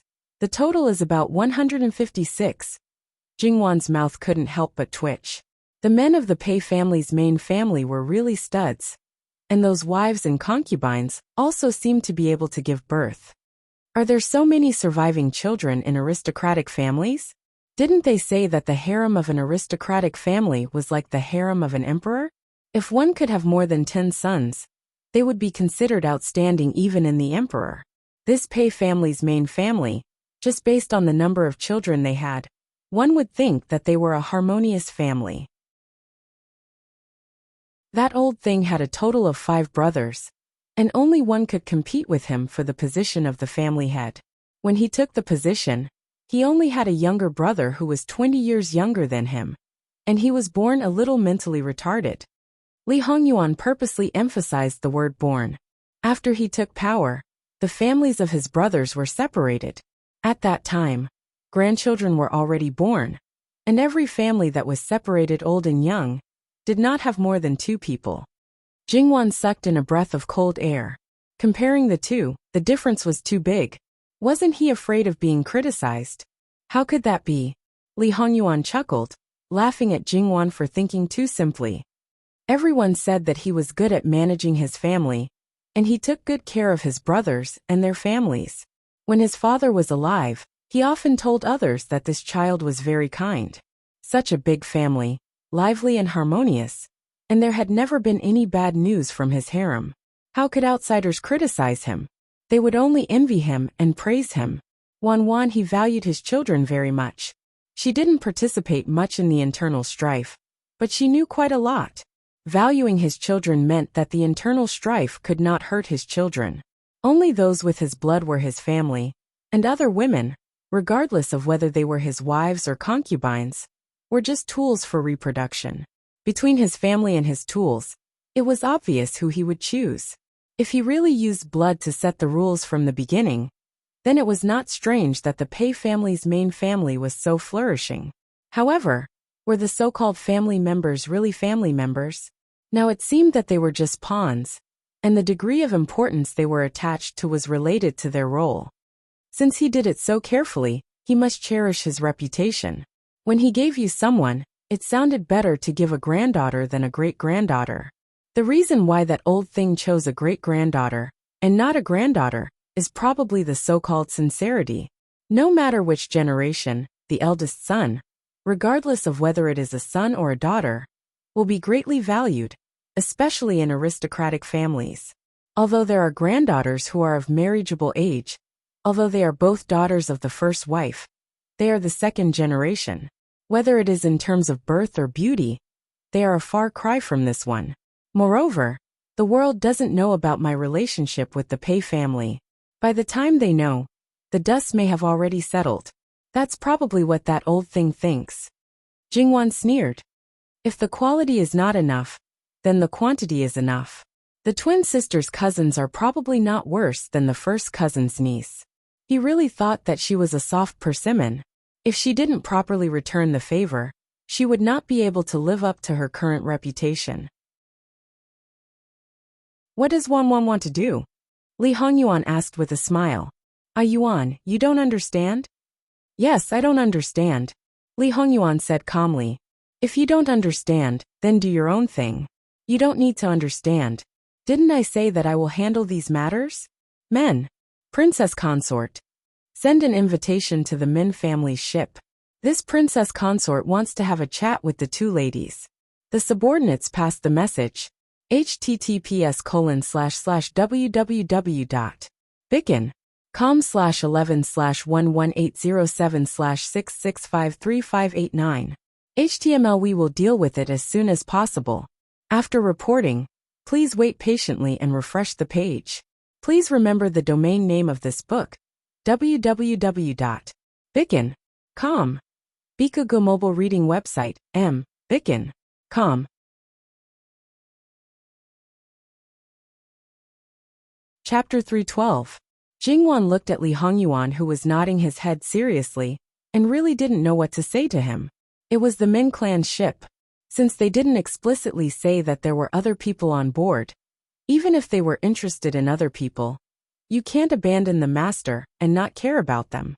Since they had already specified that there were 2 people, then you should understand who they really wanted to meet. Knowing this, why did you deliberately misinterpret it again? Although Min Sure was a close in-law of Pei Sure, they didn't offend you. Was there a need to vent your anger on them? Yuan, you don't need to intervene. If you're really bored, go take a swim in the water. Wan's suggestion is good. If I'm really bored to that extent, this husband will definitely give it a try. So, when this man wanted to go along with you, he could say anything, and you couldn't do anything to him. The best way was to ignore him. Jingwan flicked her sleeves and left to see the beauty. Maybe she could find a bit of the imperial Guifei's elegance from this beauty. Behind her, on Min Shure's ship, when they received Jingwan's invitation, they were also very surprised. Especially when the invitation clearly said 2 ladies. Did the other party mistakenly make them sisters, or the other party already knew that there was another lady on board? It should be me and Yuanba. Speaking of which, I'm one more person on board. It's also our fault that we didn't make it clear. Since we've already invited them, we should apologize even more. The veiled woman said softly, her eyes shining brightly and carrying a faint smile. Speaking of which, I also want to see Jin Qin Fei. After all, they were bound to become enemies in the future. Although this wasn't what she wanted, but she had no other choice. Whether it was for her clan or for herself, she had to fight. Meeting now, although it was unexpected, but it wasn't impossible. Under the circumstances where the other party was still unaware, it was easier to find out the truth. Obviously, this girl didn't think that Jingwan wanted to see her, because she already knew of their Pei Sure's plan. After a careful grooming, even though this Miss Pei Sure did not dress up, but the details were done to the extreme. Not only was it for Jin Qin Fei, she might even meet Jin Qin. This first impression was of utmost importance. It could not be too excessive, but it absolutely could not have any flaws. However, the young ladies of the Min family did not know her purpose, and only praised her for her beauty. They had never seen a more beautiful young lady than her. Miss Pei only smiled and didn't say anything else. After that, the 2 of them each brought 2 maidservants and a nanny and boarded Jingwan's ship. There were already servants waiting by the side, leading them to the cabin on the 3rd floor. Because of her ulterior motives, Miss Pei Sure naturally saw more and more carefully. Surprise flashed through her heart. How to say it, as mentioned before, aristocratic families had their pride and heritage. Even if they already knew where their marriage would end up. But in their bones, they still looked down on the imperial family. Looking down on their taste, looking down on their heritage, looking down on their rules. Even though they didn't realize this point because they deliberately ignored it, but it was revealed in their every word and action. However, because of this, when they saw that everything around them was beyond their expectations, they felt surprised. Going up to the 3rd floor, not to mention other things, when they saw the carpet on the floor, it was somewhat difficult to walk. Of course, as a young lady of an aristocratic family, they didn't do such a petty action. No matter what they thought in their hearts, they maintained a calm appearance. This was something that had integrated into their bones and blood, and would not be easily affected. Gong Mama was waiting outside the guest room. When she saw the 2 young ladies, she greeted them in a neither servile nor overbearing manner. The 2 instinctively returned the greeting. In that instant, they thought of her as a capable nanny, by the side of an elder in their family. She was an existence that they had to show some respect to. When she realized what she had done, although Miss Min was a bit surprised, she didn't care too much. After all, she was a nanny by the side of an imperial concubine. This bit of respect was only natural. Miss Pei Sure didn't think so in her heart. Along the way, She had seen more than one or two unexpected things. Therefore, what she originally thought would not be achieved so easily. Gong Mama glanced at Miss Pei.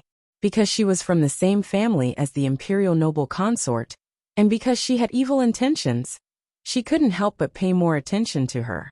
Naturally, she compared her to the imperial noble consort. Although her face was covered, because it was a thin veil, it didn't have much of an effect. However, Gong Mama paid more attention to a person's temperament and bearing. It was said that this was the most beautiful young lady of the Pei family. In Jiangnan, because she always covered her face when she went out, the title of the most beautiful young lady didn't spread. However, her talent was quite famous.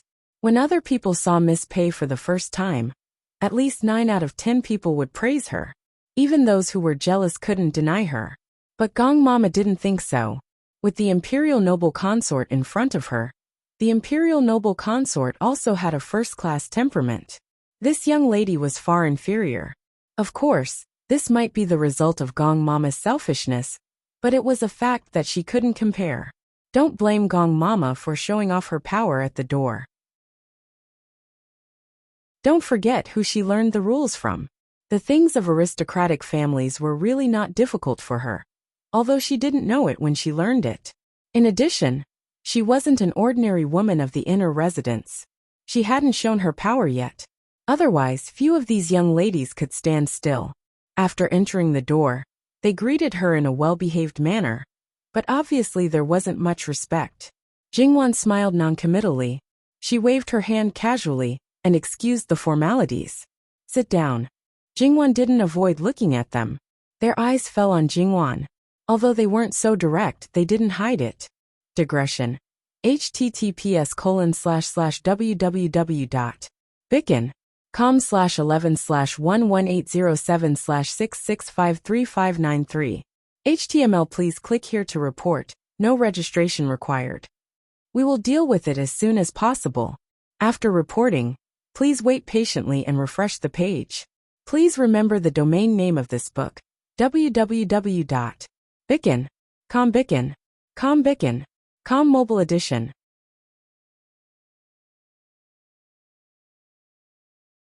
Chapter 313. Before Jingwan could say anything, Mama Gong spoke first. There are no men here. So why is Miss Pei wearing a veil? Are you looking down on our princess consort and feel that princess consort doesn't like your honor? Or are you afraid of frightening our princess consort if you're ugly? If it's the latter, then it's fine. But if it's the former, is this the upbringing and etiquette of a noble family's young lady? These words were not polite at all. Jingwan was a bit speechless. Her mama's temper seemed to be a bit big. But she didn't say anything wrong. Of course, her own people couldn't undermine her. It was impossible for the other side's people to remain indifferent, especially the people who served Miss Pei. Their eyes were almost spitting fire. In the end, they remembered their status and didn't immediately talk back.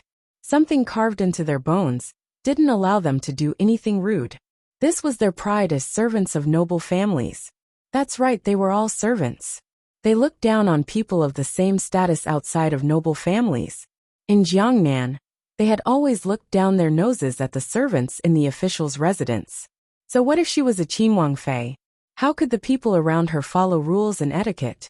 Their faces didn't show it, but their eyes showed disdain and disapproval. Were the maids by Jingwan's side that bad? Of course not.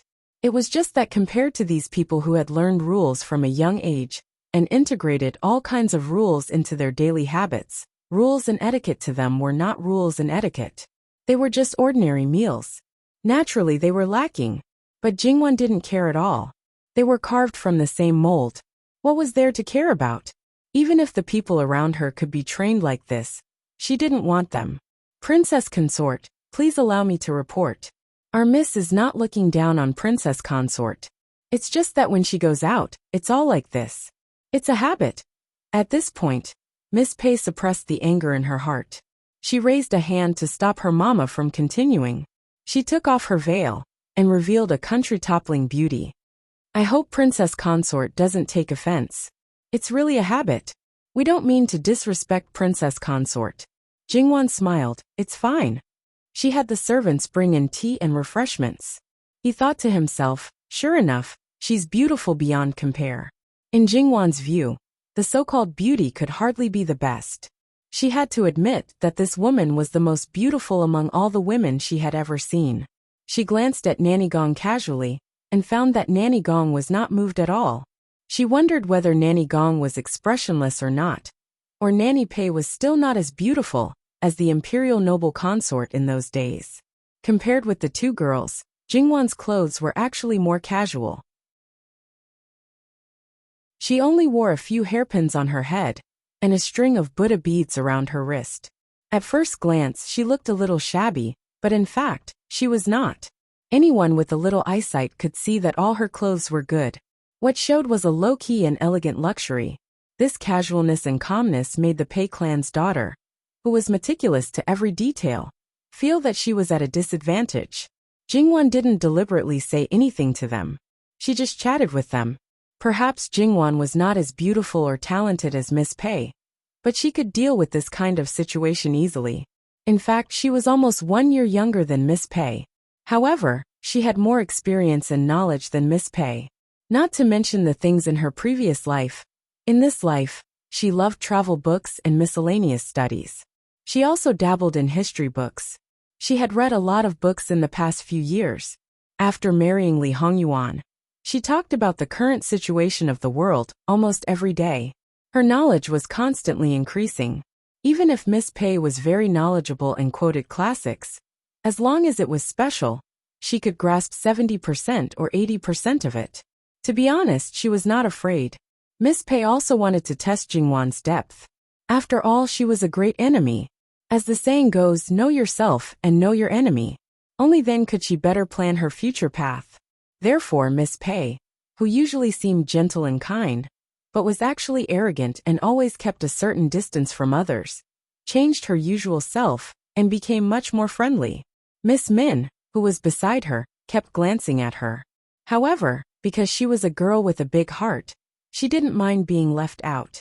As for the fact that she couldn't get a word in, she didn't care too much about it. In any case, there were so many talented girls around her. She couldn't flatter them, and had already gotten over it. As time passed, Jingwan could only sigh. Miss Pei was indeed a girl carefully groomed by a top aristocratic family. Even if she grew up in a boudoir, she still had extraordinary knowledge. But why would such a young lady want to be a concubine for no reason? Did she really have the supreme consciousness of, since my family gave me a life of hardship, I will give everything to my family? Or did she have great ambition, and came to be the mother of the world? Or was it a combination of both?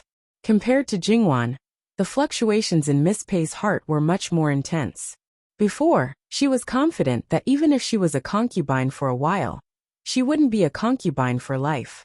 What she relied on was not only her beauty and talent, but also her insight and wisdom. She deeply believed that she could not only be a virtuous wife and stabilize his inner residence, she could also become his strategist and assist him in obtaining the throne. This was an advantage that other women didn't have. She didn't know much about Jin Qinhuang. Basically, it all came from her great-grandfather. But on this point, she firmly believed that a man like Jin Qinhuang, because he held the pearl of wisdom, would not be afraid of a woman's talent. On the contrary, in her opinion, the more intelligent she was, the more she would gain his favor. Even if her guess was wrong, she could adjust in time. But after a conversation with Jin Qinhuang Fei, her self-confidence suddenly decreased. She disdained to use her beauty to suppress Jin Qinhuang Fei, but the advantage she thought she had. In fact, the other party was better than her. Even if she didn't want to admit it, this was an indisputable fact. This wasn't the most serious thing. She found out from her great-grandfather that Jin Qinhuang Fei was younger than her, and hadn't been in the position of Jin Qinhuang Fei for long. Although she also came from a scholarly family, it was far worse than an aristocratic family. In her estimation, the other party wasn't as good as her in any aspect, but the fact was that it wasn't so. Not to mention the bearing and self-restraint that had been cultivated for many years from being in a high position, as well as the knowledge and wisdom that far surpassed her peers. It made her feel for no reason that she was facing an elder with penetrating insight. It wasn't that she was deliberately testing her, but she was receiving the other party's guidance. This feeling was really terrible. Miss Pei received a blow that wasn't light, and for a time, she had doubts about herself. She doubted whether it was right for her to continue on like this. Could she really be like what her great-grandfather said? To stand at the highest position and become the support of the clan? However, this mentality didn't last long. Even though she received a blow, but this meeting in advance still had more advantages than disadvantages. At least it let her sober up a bit, and let her know that her opponent wasn't easy to deal with. Her previous disregard, and even contempt was because she thought too highly of herself. Her face was gentle but her bones were cold. She indeed looked down on a lot of people. But it wasn't that she didn't know her own limits. She couldn't use the area that she thought she had the most advantage in the beginning, but she had another weapon, beauty. How many men in the world could not be seduced by beauty? And Jin Qinhuang himself was the leader in this aspect. No matter what method she used, as long as she won him over, there would naturally be a way to make him not turn back. What Jin Qinhuang Fei had, she also had. What Jin Qinhuang Fei didn't have, she also had. No matter how she looked at it, her chances of winning were greater. Jingwan probably didn't think that in this extremely short period of time, this cousin's niece's thoughts had turned so many twists and turns. If she knew, she would probably say, Miss Pei, where did this come from? You're thinking too much. If Peisher really wanted to borrow Jin Qinhuang to rise, the best and simplest way was to take out all of Peisher's power and help him to the greatest extent. Honestly, don't make any messy moths. No matter how big this ambition was, don't show it. After the matter was done, no matter how bad it was, at least 30%. Even if it didn't reach the expected height, based on the special relationship between Peisher and Jin Qinhuang, based on Peisher's large number of talents and deep background, it was only a matter of time before they once again became a genuine aristocratic family. The clan head of Peisher thought too much, calculated too much, had too much ambition, and thought too highly of himself. Little did he know that the power of Peisher, in Li Hongyuan's eyes, was actually worse than chicken ribs. Moreover, he was the kind of person who had a strong desire for control. If you wanted to control him instead, then you could only hee-hee. Jingwan wanted to see the beauty, and this goal was achieved. As for whether she liked or disliked this Miss Pei, because she didn't know the specific thoughts of the other party, she couldn't talk about it for the time being. If it was because she had no choice, or was forced by the clan, or shouldered the clan's honor and disgrace, she could still be forgiven. If, seeing that it was almost time, Jingwan didn't keep them any longer. But when she left, she gave each of them a gift, which was considered a meeting gift. Then she let Gong Mama personally send them out. It was just that on the corridor outside, she unexpectedly met Li Hongyuan, who came to find Jingwan. Even if she hadn't seen Li Hongyuan before, she should have guessed who he was at this time. She hurriedly stopped to greet him. Li Hongyuan turned a blind eye, and was about to walk past them when Miss Pei suddenly stopped in her tracks. Raise your head. Usually, this was actually very rude, but the other party's status was noble, so there was no way for her to refuse. Moreover, wasn't this the situation that Miss Pei wanted? After all, he was her future husband. No matter what, Miss Pei was inexplicably nervous. Her palms were faintly sweaty, and a faint blush crept up her face unconsciously. She raised her head discreetly, but her gaze was downwards. She didn't look directly at Li Hongyuan. Li Hongyuan sized her up for a moment. When he saw Miss Pei's posture, he curled his lips mockingly and left in a huff. https://www.bicken.com/11/11807/6653595. HTML. Please click here to report an error. Registration is not required. We will deal with it as soon as possible. After reporting, please wait patiently and refresh the page.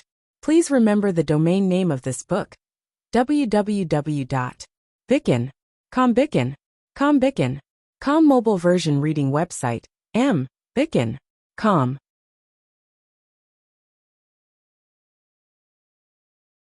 Chapter 314. Miss Pei was still in a daze when Miss Min beside her pulled her. Ma Yingying Jiejia? Miss Pei returned to her senses. Nothing, let's go. Gong Mama glanced at her and sneered in her heart. Wang Ye only looked at you once. What else could there be? Did you really think that Wang Ye was a lecherous person, and that just because he noticed you, he took a fancy to you? The girls taught by Pei Shi were becoming more and more unsightly. Compared to the imperial Gui Fei of the past, the difference was more than just appearance. However, Pei Shi definitely had ideas about Wang Ye for more than a day or two. This girl must have been specially trained to achieve certain goals. Thus, she could easily accept the fact that she would be married to uncle as a concubine? Aristocratic family? Wealthy family? It was the biggest joke in the world. Gong Mama didn't go down to the third floor. She just crouched down at the top of the stairs and didn't wait for the other party to show any sign of shrinking back before she turned back. Miss Min opened her mouth as if she didn't know what to say. After a pause, she finally whispered in dissatisfaction, "This is too rude." And Jin Qinhuang, Yuan, be careful with your words." Pei Ma Yingying gently interrupted Miss Min. "Let's go." She reached out and took the other's wrist. Li Hongyuan went to find Jingwan. Jingwan was still sitting in the same place, holding her chin and lost in thought. Li Hongyuan waved his hand in front of her. Wan, why are you so serious?" Jingwan looked up at him and hooked up a shallow smile. "I'm reminiscing about the beauty. Since a Yuan came over now, he must have seen someone." Li Hongyuan nodded. "There's no need to reminisce. If Wan likes it, I'll let people peel off that beauty skin and let you hang it in front of me. You can look at it every day." Jingwan choked. Did he have to be so cruel? This human skin is just a thin layer. How long can it be preserved if it's animal skin? It's better to leave it on a person. At least it's fresh. Fresh? Li Hongyuan seemed to be chewing. Wan is right. I'll let people study it. It won't be too late to peel it off when it can be kept fresh. Could they not talk about this? Li Hongyuan also knew when to stop and didn't mention it. As for the two Gunyang who had obtained Pei Shi and Min Shi, they returned to Min Shi's ship. As Min Shi's elder brother, who had admired Pei Yuing for a long time, how could they sit quietly when they boarded the ship of Jin Qinhuang, who had a reputation for being dissolute and lecherous? Knowing that the two had returned, they naturally rushed over in a hurry. Seeing that there was nothing wrong with the two, they suppressed their impatience and revealed a warm smile. They pretended to be unintentional, but in reality, they were trying to find out why Jin Qinhuang Fei wanted to see them. He was afraid that something unexpected would happen. Pei Xiaoying directly said that she was a little tired and went back to her room. Young Master Min naturally nodded his head and agreed. He watched them leave gracefully and then pulled his sister to ask all kinds of questions. Jin Qinhuang Fei or whatever, he had no interest at all. He only paid attention to how Jin Qinhuang was doing. And what about Jin Qinhuang? It was just the last time they met, and the other party only said one sentence. But when he heard this sentence, young Master Min directly exploded and lost his reason. He wanted to rush onto the largest official ship and fight Li Hongyuan. Min Shi was too lazy to pay attention to him. In any case, every time someone tried to matchmake Ma Yingying Jejia, he would go crazy. The wooden planks between the two ships had already been removed. If you have the ability, go up. Although Min Shi was a broad-minded person, it didn't mean that she was stupid. As a bystander, she might be able to see more clearly than Pei Xiaoying, who was involved. She was at least 70% sure that Jin Qinhuang Fei wanted to see Ma Yingying Jejia, and she was only there in passing. Ma Yingying Jejia's attitude was also very strange. There must be something that she didn't know. However, no matter what the secret was, she wasn't interested in exploring it. She just looked at her elder brother with pity. Ma Yingying Jejia wasn't someone that you could covet. Save it. Every time you go crazy behind her back. Not to mention that Pei Shi and Ma Yingying Jejia didn't know. Even if they knew, they wouldn't pay attention to you. With no way to find them, young Master Min randomly cursed Li Hongyuan on his own ship. He called out his surname and scolded Li Hongyuan as unbearable as he could. Fortunately, everyone on the ship was on his own side. Otherwise, even if he didn't die, he would lose a layer of skin. After that, the journey was smooth and there weren't any problems. When they arrived at Sichuan-Zhoufu, there were also many officials lining the streets to welcome them. This time, all the important officials in Shannan County, except for the Admiral Xuejing who was detained, were all present. Li Hongyuan's gaze swept over them one by one, but didn't say much. Tomorrow was the provincial examination, and Li Hongyuan didn't deliberately delay the time. Perhaps it was a habit formed in the two places, but this time, they also prepared a side courtyard. As the main examiner, Li Hongyuan, the boss, wasn't present, so naturally, there wasn't a banquet. Without paying attention to the others, he directly called the deputy examiner and threw out 3 sets of questions, letting him choose one by himself. The third round would be brought up to the first round and quickly prepare the exam questions needed tomorrow. Although this was against the rules, but at this time, no one would foolishly go up and talk to Jin Qinhuang about the rules. Speaking of which, this deputy examiner was relieved. If they really followed the conventional order, even if it was printed and not copied, they wouldn't be able to produce the exam questions tomorrow. At that time, could they still say that it was Jin Qinhuang's fault? Naturally they couldn't. The deputy examiner also didn't dare to be negligent. At this time, he also didn't refuse. He casually took one of the 3 sets, and then asked Jin Qinhuang to send a few guards. Li Hongyuan let Li Suyan transfer a few people to escort him back to the examination courtyard. The original examiners were all waiting there. When they learned of Jin Qinhuang's decision, they all breathed a sigh of relief. However, even so, they still had to quickly prepare the exam questions for the third round. Because of the urgency of time, they couldn't care too much about the rules and worked together. The provincial examination was important. Li Hongyuan didn't see the other officials. It was simply open and above board. In fact, even if there wasn't this matter, Li Hongyuan said that he didn't see them. It was also justified. Jingwan was a bit puzzled. Since printing was already available, why did the exam questions still need to be copied? In order to be completely unified, wasn't printing better? A scholar should have the appearance of a scholar. How could the exam questions be printed? Li Hongyuan lightly opened his mouth. This is the reason for making this rule. Li Hongyuan gave an affirmative answer. Jingwan was also speechless. Just like in her previous life, there were a large number of students and a large number of exam questions. If they were to be manually copied, just thinking about it made her shiver. The teachers would definitely go on strike in groups. The next day, the doors of the examination courtyard opened wide. The examinees entered and were strictly searched one by one. Moreover, there were black-robed guards with knives to suppress the scene. Before they even entered, their legs were already weak. Especially those who had something wrong with them. Even if it was just a little bit, they were all found out. It seemed that because of the problems in the previous examination, the provincial examination this time was especially strict. After entering, time was up. The doors of the examination courtyard closed, and the rules were explained. Then, the examination questions were directly given. It could be said that it wasn't clean and efficient. However, when the examinees received the examination questions, there was a commotion one after another. Was there a mistake with the questions? The sound of gongs and drums rang. For a moment, the examinees quieted down and waited for an explanation. It wasn't that the questions were wrong. It was really the third round's questions that had been brought up to the first round. It was called a test of everyone's ability to adapt to the situation and lay a foundation for future officials. After all, at that time anything could happen. Those who were still clear-headed knew that this was nonsense.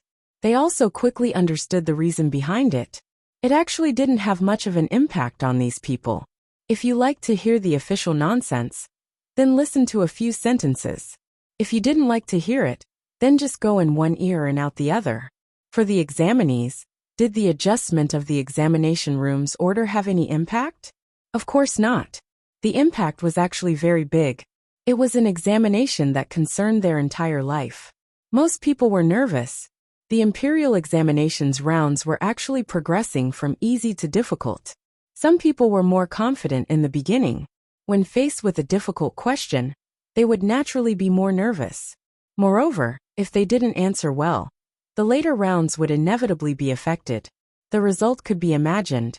Look, it was just the beginning.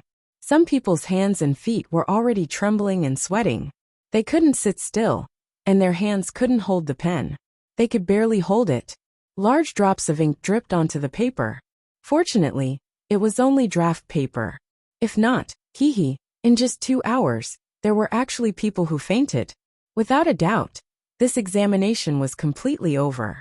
One had to know that according to the normal order, those who did well in the earlier rounds might not do so well in the later rounds, but they still had a chance.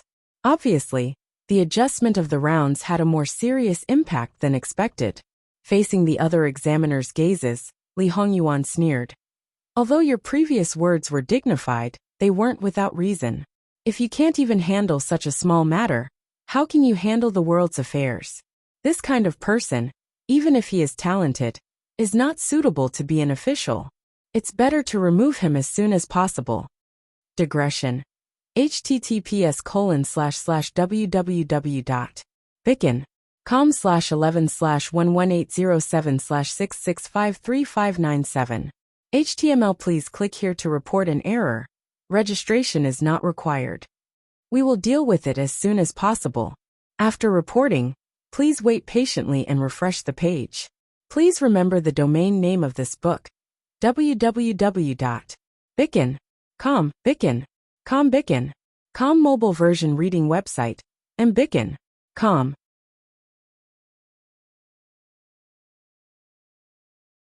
Chapter 315.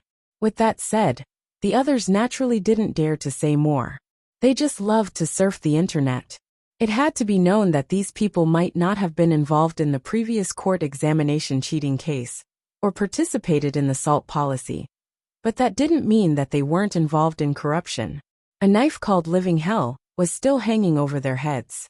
They had heard of the wretchedness of the many officials in Chongzhou, but even if they gave away all their wealth, it didn't mean that the matter was over. The other examiners had to keep watch. Li Hongyuan was an exception. He could leave or stay as he pleased, but no one said a word. Regardless of whether it was because of fear or something else, when he wasn't there, they were much more relaxed. Thus, perhaps they wished that he didn't come. Li Hongyuan didn't just wash his hands of the matter. No matter if it was morning or afternoon, he would take some time to come and sit. 3 days and 2 nights later, it was time for the first exam. Other than the fact that more people were taken out in the middle of the exam than in previous years, there didn't seem to be any difference. All the answer sheets were collected and sealed, because the inner curtain official was still busy copying the questions that should have been in the first exam, but had been placed in the third exam. Marking the papers was temporarily put aside. Li Hongyuan hugged his wife to sleep every night. Everything that happened outside seemed to have nothing to do with him. Compared to his leisure, Jingwan could be said to be busy. Ever since the start of the provincial examination, there had been a succession of officials' wives coming to visit. It had to be known that the prefectural city and county city were the same, but Chongzhou couldn't compare to them. In a normal prefectural city, the prefectural leader was the boss, at most a 4th-rank official. In a county city, the prefectural leader could only stand to the side. Perhaps she had once thought of being picky and accepting, but now it was different. Regardless of whether the gift was light or heavy, Jingwan accepted it all. She would warm up to those that caught her eye, and she couldn't be bothered with those that didn't catch her eye. After all, her attitude had been made clear. These things were completely insufficient. The exact situation in Chongzhou wasn't known, but she could probably empathize with those people. The greed of Jin Wangfei was like a bottomless pit that couldn't be filled. But even so, what could she do? Not give it. In 2 days, after Jin Qinhuang finished his provincial examination, he would invite the officials to drink tea. It was possible that he would not be able to return. In this way, no matter how painful or ruthless her heart was, she could only grit her teeth and endure.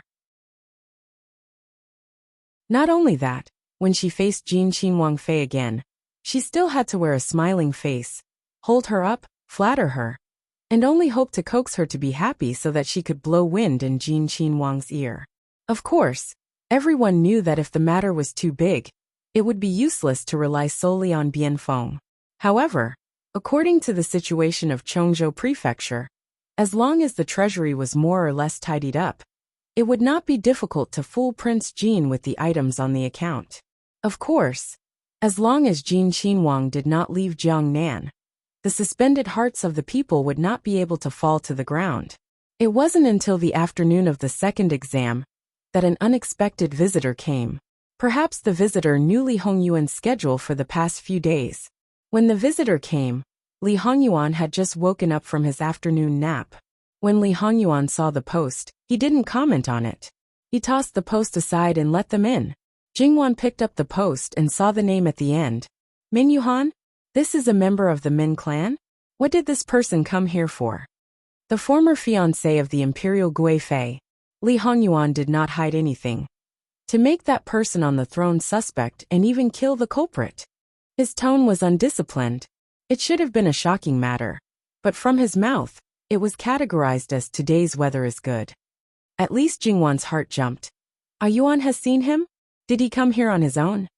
This person hates the historical imperial family, especially that person on the throne, to the bone. Last year's incident at the western border was caused by him. He was discovered in time and captured, so it did not lead to more serious consequences. The person was brought to Chengde's summer palace. At that time his identity was known. Jingwan wanted to say, "You have people at the border, your hands are stretched too far." However, this was not the main point. Because of the Imperial Gui Fei, you let him go? He volunteered to be a spy for this prince and work in Jiangnan. Jingwan's expression was a little difficult to say. After a moment she said, "Because of the deep roots of love, he originally hated her. After seeing you, he changed his attitude. Just because you are the only bloodline of the person he loves? Even if half of the blood of his enemy is in you, he still loves you more than he hates you? Some things should be known to him." Li Hongyuan was a little meaningful. Jingwan understood tacitly. If nothing happened in the middle, how could there be such a big change in his attitude? Also, according to this man's temperament, if he did not do anything and just let her go, it would not be in line with his character. Jingwan could even imagine that Min Yuhan was in so much pain that he wanted to die. He probably did not die immediately, because he wanted to send his beloved child to the throne. Then, he would have a little face to see his beloved. Jingwan did not comment on this kind of person. She could only say that a pitiful person must have a hateful side. Li Hongyuan went to see Min Yuhan. Compared to last year, he did not look as dispirited, especially on the outside. After meticulous grooming, he seemed to have finally found his way forward, and had the motivation to continue living. After nearly a year of recuperation, he had put on some weight, and was able to support his clothes. His bearing that belonged to an aristocratic family was evident. Even though he was already middle-aged, he did not lose his handsomeness. It was just that he had experienced the vicissitudes of life. If one were to describe this vicissitudes of life, it would be wisdom. This kind of person could easily not express his emotions, because his heart was already dead. However, when needed, he could also be a top-notch actor. "Greetings, Your Highness." Min Yuhan greeted Li Hongyuan calmly. However, his gaze was always downcast, and he did not look at Li Hongyuan. It was obvious that his heart was not so calm. Li Hongyuan sat on the main seat casually. "What do you want from me?" He was not polite at all. "This matter is very important. It involves not only the short-sighted officialdom, but also the struggle between the aristocratic families. Although I know that Your Highness is talented and wise, you are not particularly familiar with Jiangnan. It is inevitable that you will be negligent. There are also some people who are sinister. This commoner is bold, and wants to make a decision on my own. I want to do something for Your Highness. However, I do not know what Your Highness is planning, and dare not act rashly to avoid alerting the enemy. I just sorted out the relationship between the aristocratic families and the officialdom, hoping that it will be of some use to Your Highness."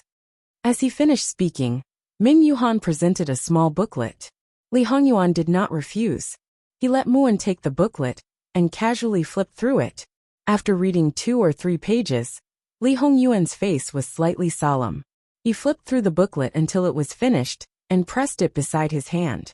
It is somewhat useful. Although Li Hongyuan had planted people in Jiangnan, there were limitations, and it was not convenient for him to make a move. For example, within the aristocratic families, the closer the person was to the core, the harder it was to arrange a spy. The people around those people were generally from a young age, and were very loyal. Whether it was bribing or replacing them, it was very difficult. Min Yuhan was different. He was the direct descendant of the main family of the Min family, and was originally highly valued. However, he was marginalized by the family because of an accident. Now that he had returned to the family, even if the family was still indifferent, they could not deny his talent. There were some things that he did not need to take the initiative to do, but people would take the initiative to come to him. He would occasionally say a few words and hit the nail on the head. Naturally, the family would rely on him more and more. If he wanted to know something, it would not attract attention if it did not affect the family's interests. This might not be a big deal within the aristocratic families, but it was very difficult for outsiders to find out. When Min Yuhan heard this, he was slightly relieved. It would be great if it could be useful to Prince Pei. To be honest, when Li Hongyuan met with an accident, he was as worried and anxious as anyone else. However, he quickly realized that things might not be as he had expected. Because of those traces, he calmed down and carefully probed. With some deductions, he had already guessed most of the situation. Even though he knew that Li Hongyuan was not really in danger, Min Yuhan's mood did not improve at all. Instead, his life experience became even more gloomy. All these years, he had been muddle-headed and didn't think too much about it. After he woke up, he carefully sorted out the things that happened back then, and felt that something was wrong. Some things weren't as simple as they seemed on the surface.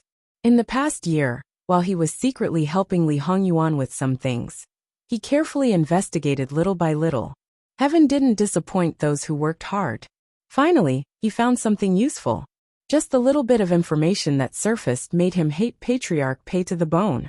Back then, when he was still a prince, he went down south and met the daughter of the Pei family by chance. He fell in love at first sight. At that time, the current clan leader Pei and his brother were fighting for the position of clan leader. That kind of fight was not inferior to the fight for the position of clan leader. It was just that the scope of the fight was not as big. The current clan leader Pei's brother grabbed onto this matter and did not let it go.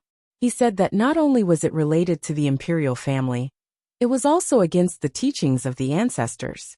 The clan leader Pei loved his daughter so much that he even did some inappropriate things. However, in the end, he chose the family and gave up on himself. Not only did he let his youngest daughter die suddenly, he also heartlessly removed her from the family tree. Because of this, he was very depressed for a period of time. However, Min Yuhan realized that to a certain extent, this matter had established his unshakable position as the successor.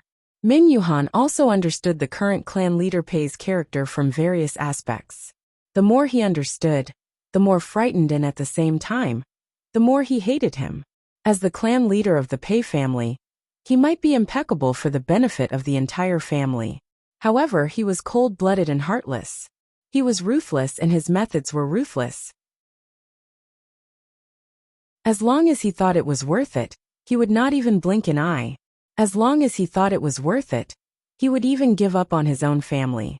He would even use all kinds of schemes. In his eyes, there were only useful people and useless people.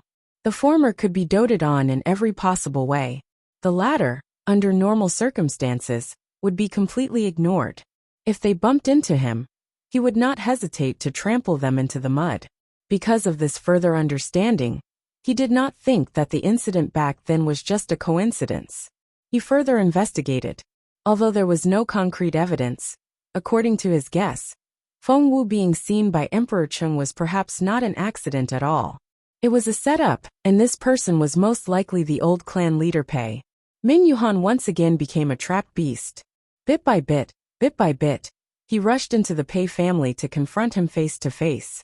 Previously, he did not understand the reason why the clan leader Pei did this, until he understood that the Pei family had been paying attention to Jin Qinhuang all these years. Until he knew that it was possible that the old thing had kidnapped Jin Qinhuang. It was as if he was enlightened. He thought of a possibility. All the schemes were perhaps for one thing. A prince with the Pei family's bloodline. As long as the operation was done properly, the Pei family entering the imperial court would be a matter of pushing the boat with the current. Although it was only a guess, but after thinking it over and over again, this possibility was very large. Moreover, he completely did not have a reason to exonerate that old thing. He was so sure that it could be said that he hated that old thing to the bones. Especially when the other party put on a hypocritical face and sighed to him, saying that the Pei family had wronged him. He hated that he could not drink his blood and eat his flesh. But what he was even more shocked about was that his hatred was monstrous, yet he did not show the slightest bit of it and feigned civility. However, this plan could not keep up with the changes. No one would have thought that because of him, Emperor Cheng, who was very suspicious, would kill Xuan Xiao in a rage. Moreover, Xuan Xiao's only son was born as a devil. Even though Emperor Cheng treated his son very well, he did not give him any rights. Probably because of this, the Pei family did not come knocking on his door earlier. Now that old thing finally made a move on Jin Qinhuang. How could he endure it? Wang Ye, the Pei family has malicious intentions, especially the Pei family's clan head, that old thing. In order to achieve his goal, he would do anything. Wang Ye, please be careful. That old thing's actions have been known by you. It seems that he is not very secretive. Li Hongyuan was indifferent. It was not contempt, but he felt that it was better than contempt. Digression. Because it was even less before, he was too embarrassed to ask his relatives for monthly tickets. But because there was an event, he shamelessly asked. So my relatives, please https://www.bicon.com/11/11807/6653600. HTML chapter error. Click here to report. Registration is not required. We will deal with it as soon as possible. After reporting, please wait patiently and refresh the page. Please remember the domain name of this book: www.bicon.com mobile edition reading website, mbicon.com.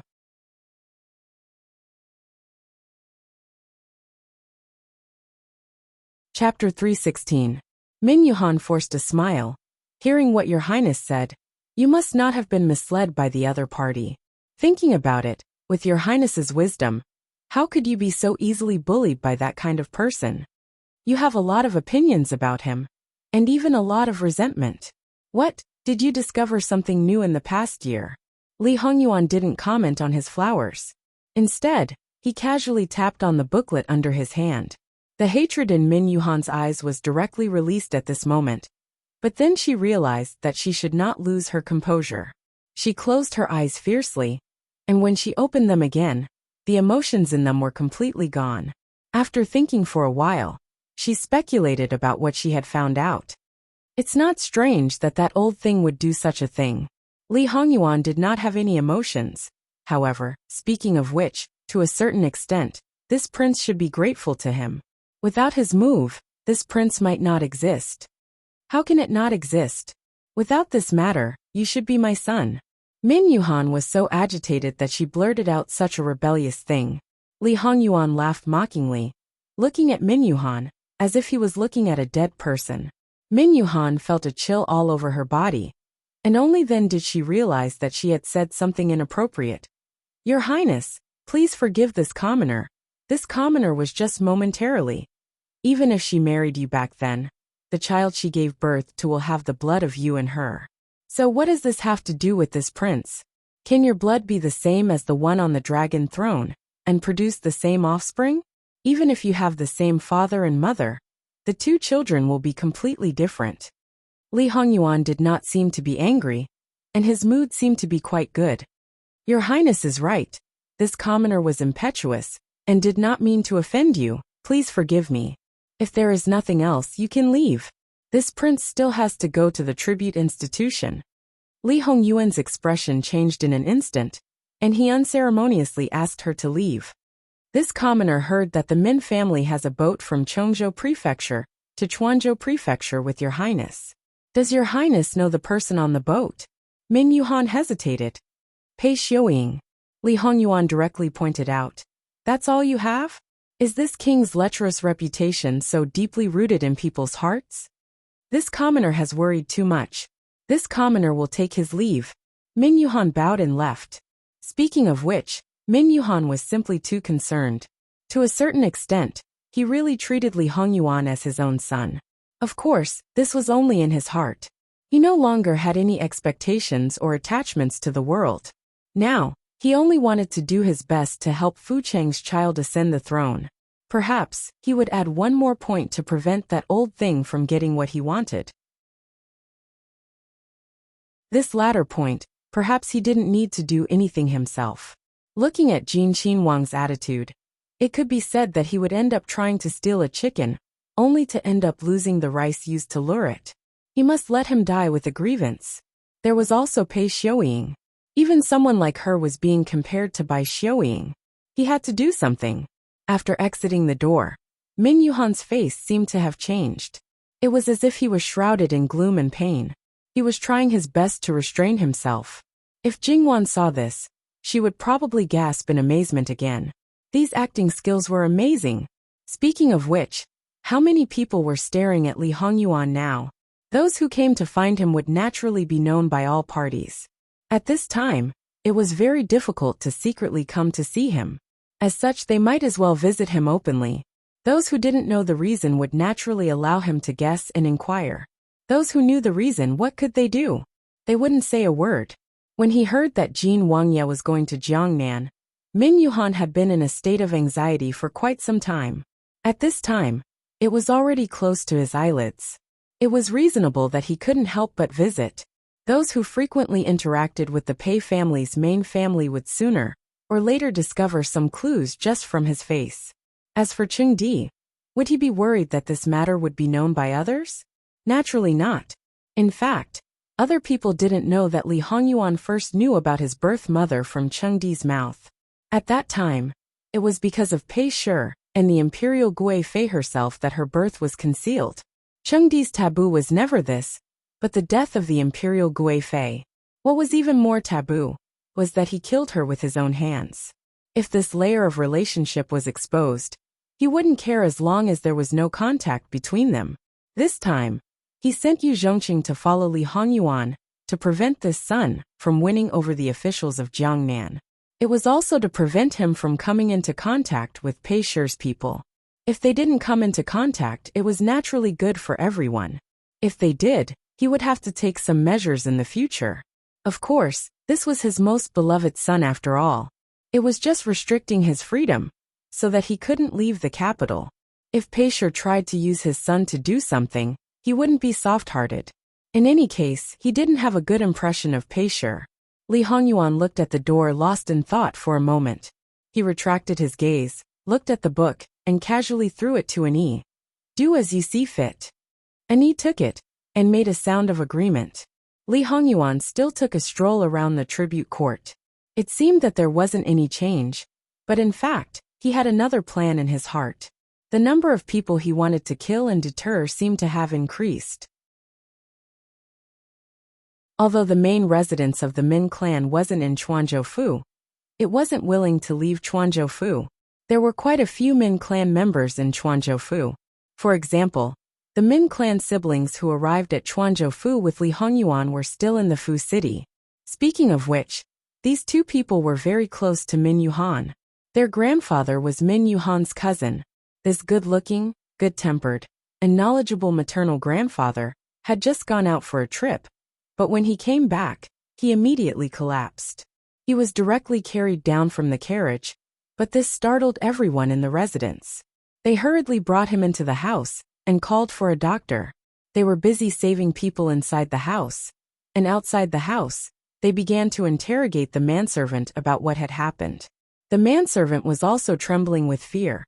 Old master went to pay his respects to Jin Qinhuang. When he came out, he didn't look too good.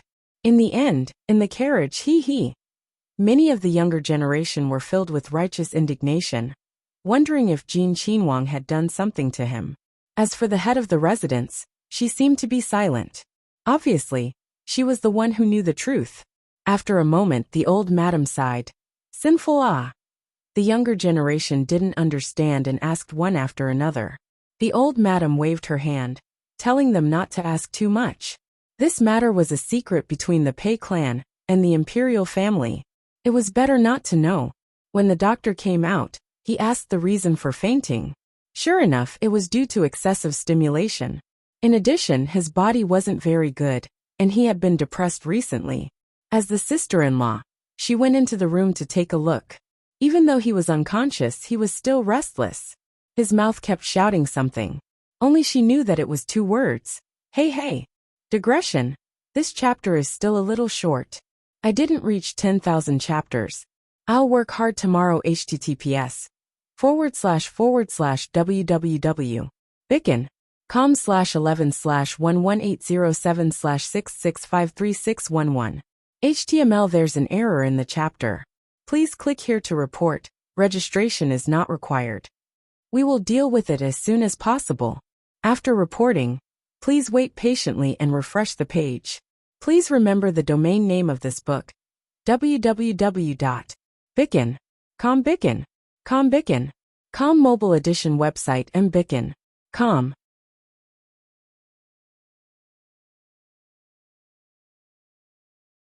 Chapter 317. As the son of an aristocratic family, you're actually such an infatuated person. It's been almost 30 years, and you still can't let go. She didn't know whether to sigh or ridicule him. It was normal for a son of an aristocratic family to have many wives and concubines and heaps of children. For a woman like this, not only did he not marry for life, he didn't even have a servant girl to warm his bed. That was the oddity and the object of ridicule. Many people would be disappointed, and many people would say that he didn't look like a man when it came to love. But from a woman's point of view, how many people didn't agree with him on the surface? But their hearts were sour and jealous. They were sour because they couldn't meet a man who only cared about them. They were jealous of the woman he was thinking about. Then she ordered people to serve him well and inform her as soon as he was ready. This person's curiosity was not so easy to extinguish. Sometimes the more she stopped him, the more he wanted to know. This group of Min Shers Jr. secretly wanted to find the truth. But this matter was obviously related to Jean Qinhuang. What could be related to Jean Qinhuang? It was said that people love to imagine a love and hate relationship. Not to mention other things, they still knew the reason why Min Yuhan didn't marry. It was said that his fiancée, Pei Shi's daughter, had a sudden illness not long before the marriage. He was deeply in love with his fiancée, and the other party's death was a huge blow to him. He was once unable to recover from the setback, and it took several years for him to recover. Even so, he was always traveling outside. It was said that Pei Shi's daughter was recognized as the #1 beauty in Jiangnan. Even the current Pei Yuing was not as good as her. If you ask me, maybe granduncle's fiancée didn't die at all, but was snatched away by Jin Shang. We all know the relationship between Pei Shi and the Li imperial family. For the sake of the family's reputation, it was announced that she died of a sudden illness. When encountering this kind of thing, isn't that how everyone handles it? Maybe Jean Qinhuang is the child of great-granduncle's fiancée, and the kind that looks very similar. That's why he got such a big shock, just because he met her once. The girl that Pei Yuing called Yuan Yuan said, as if it was a matter of fact. The others listened and looked at each other. What was that? It sounded like nonsense, but it seemed to make sense. Little did they know that this brain had already guessed most of the truth. On the way back to Chuanshan, I saw Jean Qinhuang once. Although it was just a quick glance, but now that I think about it, I feel that he looks more and more like a member of the Pei family. The others didn't know what to say. Yuan, some things can't be said carelessly. If outsiders hear it. I'm just saying it in my own house. How can I let outsiders hear it? She inadvertently caught a glimpse of the old madam coming out of the room. The old madam had a speechless look on her face. She immediately went up to her with a smile and took her arm. Third grandmother, am I right? She then shook her arm like a spoiled child. Old Madam reached out and poked her forehead. You don't think too much about it. Although he was at home, he still had to be prepared for any eventualities. Many things were caused by careless talk. Yuan's words should be taken as a joke. Don't spread it around. All right, let's disperse. Everyone looked at each other again. Could it be that Yuan had guessed correctly? That was really two. The others were still in an indescribable mood. Instead, it was Miss Yuan's elder brother, who couldn't suppress his excitement. If it was really like this, in terms of seniority, Ma Yingying was Jin Qinhuang's niece. He was a dignified Qinhuang. What kind of beauty couldn't he have? He wouldn't be so shameless as to forcefully snatch his own niece. He really didn't want face. Pei Shi also wanted face. She absolutely wouldn't allow this kind of thing to happen. How could he know that the truth was the opposite of what he thought? Miss Yuan understood her elder brother very well, especially when it came to Ma Yingying Jiejia. Just by looking at his expression, she knew what he was thinking. She secretly rolled her eyes. Even if there was no Jin Qinhuang, it still wouldn't be your turn. However, she was also very clear. Don't look at how her elder brother was deeply in love with Ma Yingying Jiejia and had the attitude of not marrying anyone else. However, even if Ma Yingying Jiejia married someone else in the end, he would at most be depressed for a period of time. He absolutely wouldn't reach the level of great-granduncle. It was even more impossible for him to not marry for his entire life and not have a single person by his side. Right now, there were no less than 3 Tongfang maids. This elder brother of hers, in essence, was the same as other young masters of aristocratic families. Min Yuhan wasn't unconscious for too long. It was only half a day before he woke up. It was true that he was unconscious, and the reason for his coma was also true. It was just that he didn't restrain himself. Instead, he repeatedly thought about those things that caused him the most pain and hatred. This infinitely magnified the negative emotions, causing the final result to not be surprising. After waking up, his entire person didn't seem to be much different from before. However, those who were close to him could clearly feel that he was more silent and more indifferent. This was a heart disease. As the saying goes, a heart disease needs to be treated with medicine of the heart. However, this medicine of the heart was long gone. Thus, no one could do anything about it. Min Yuhan rested for 2 days. Then he got someone to pack his things. He was going to the main residence of the Pei family. To be exact, he was going to meet the Pei family head. The Min family and the Pei family's old residences were both in county cities and not in the prefectural city. Their residences took up almost half of the entire county city. In fact, the number of people with other surnames wasn't less than in other counties. It could be imagined that the county where their old residences were located was at least twice the size of an ordinary county city. The degree of prosperity wasn't inferior to the prefectural city, but it was also more peaceful and harmonious, clean and orderly. Of course, in such a place, the county magistrate was just a decoration. Not to mention the county city, it should be a large area of the entire county. That was all private territory. If anything happened, it would be their family affairs and private affairs. The Pei family and the Min family belonged to 2 different prefectures. However, they weren't far apart. A spacious road was specially opened between the 2 families. It was only 300 to 400 miles from the Chuanzhou prefectural city to the Min family's main residence. It was far more convenient and faster than taking the regular road to the Pei family's main residence. In other words, if Min Yuhan wanted to go to the Pei family's main residence, he had to go home first. This time, going to the Pei family's main residence might cause him to become enemies. However, so what? He didn't care at all. No one knew what Min Yuhan wanted to do except himself.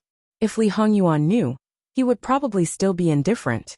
In his opinion, it was purely superfluous. A few days later, the 3rd round of the provincial examination ended smoothly. Most of the people who walked out of the examination hall felt that it was so simple. In fact, it was because the easiest questions were placed last. The questions set by a group of big shots in the imperial court should be more difficult. The difficult questions were placed first. In comparison, the questions at the end were naturally easier. Because there were people who came out in the 1st round, The people outside knew that the order of the examination had been adjusted. Everyone would think that there would be an impact.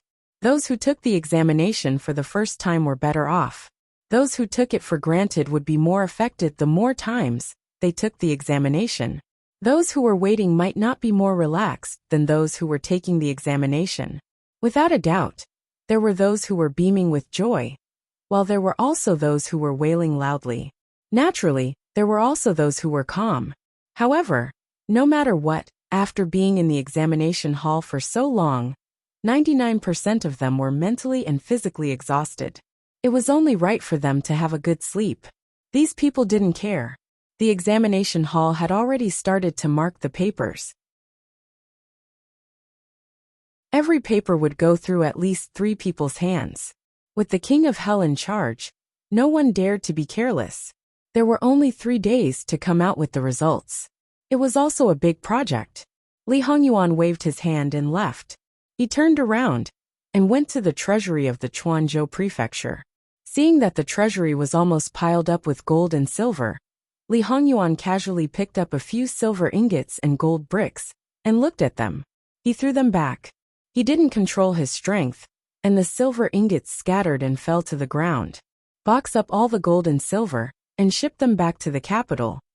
In the Quanzhou prefecture, because it wasn't time for taxes to be paid into the national treasury, they didn't think of directly sending them back to the capital. That was why they came up with such a childish idea. Now, with the previous example, they didn't even think about it, and directly sent them back to the capital. As such, who would dare to have any ideas? As for the origin of these gold and silver, Li Hongyuan didn't want to know at all. He was 100% sure that it wasn't originally from the treasury. Li Hongyuan had stayed in the Quanzhou prefecture for so long. If they still hadn't prepared for this, it could only be said that they had put their necks under the butcher's knife. If they didn't want the opportunity given, it could be said that there was a hole in their heads. Fortunately, in front of their lives and money, these people still had hope. It was just unknown how much each of them had taken from their pockets. When the officials of the Quanzhou prefecture learned of Li Hongyuan's decision, they seemed to have expected it. They were all silent. As for what they were thinking in their hearts, it was unknown. After checking the treasury, the next step was naturally the accounts. If they thought it was the same as the Quanzhou prefecture, they would be gravely mistaken. The good show had just begun. Digression. I'm going out and might not have time to write tonight. Dear friends, please forgive me. Those with bad hands express that an hour might not be as good as 10 minutes for others. Woo https://www.bicken.com/11/11807/66533613. HTML chapter error. Click here to report. No registration required. We will deal with it as soon as possible. After reporting, please wait patiently and refresh the page. Please remember the domain name of this book, www.bicken.com. Bikaga mobile reading website, bicken.com.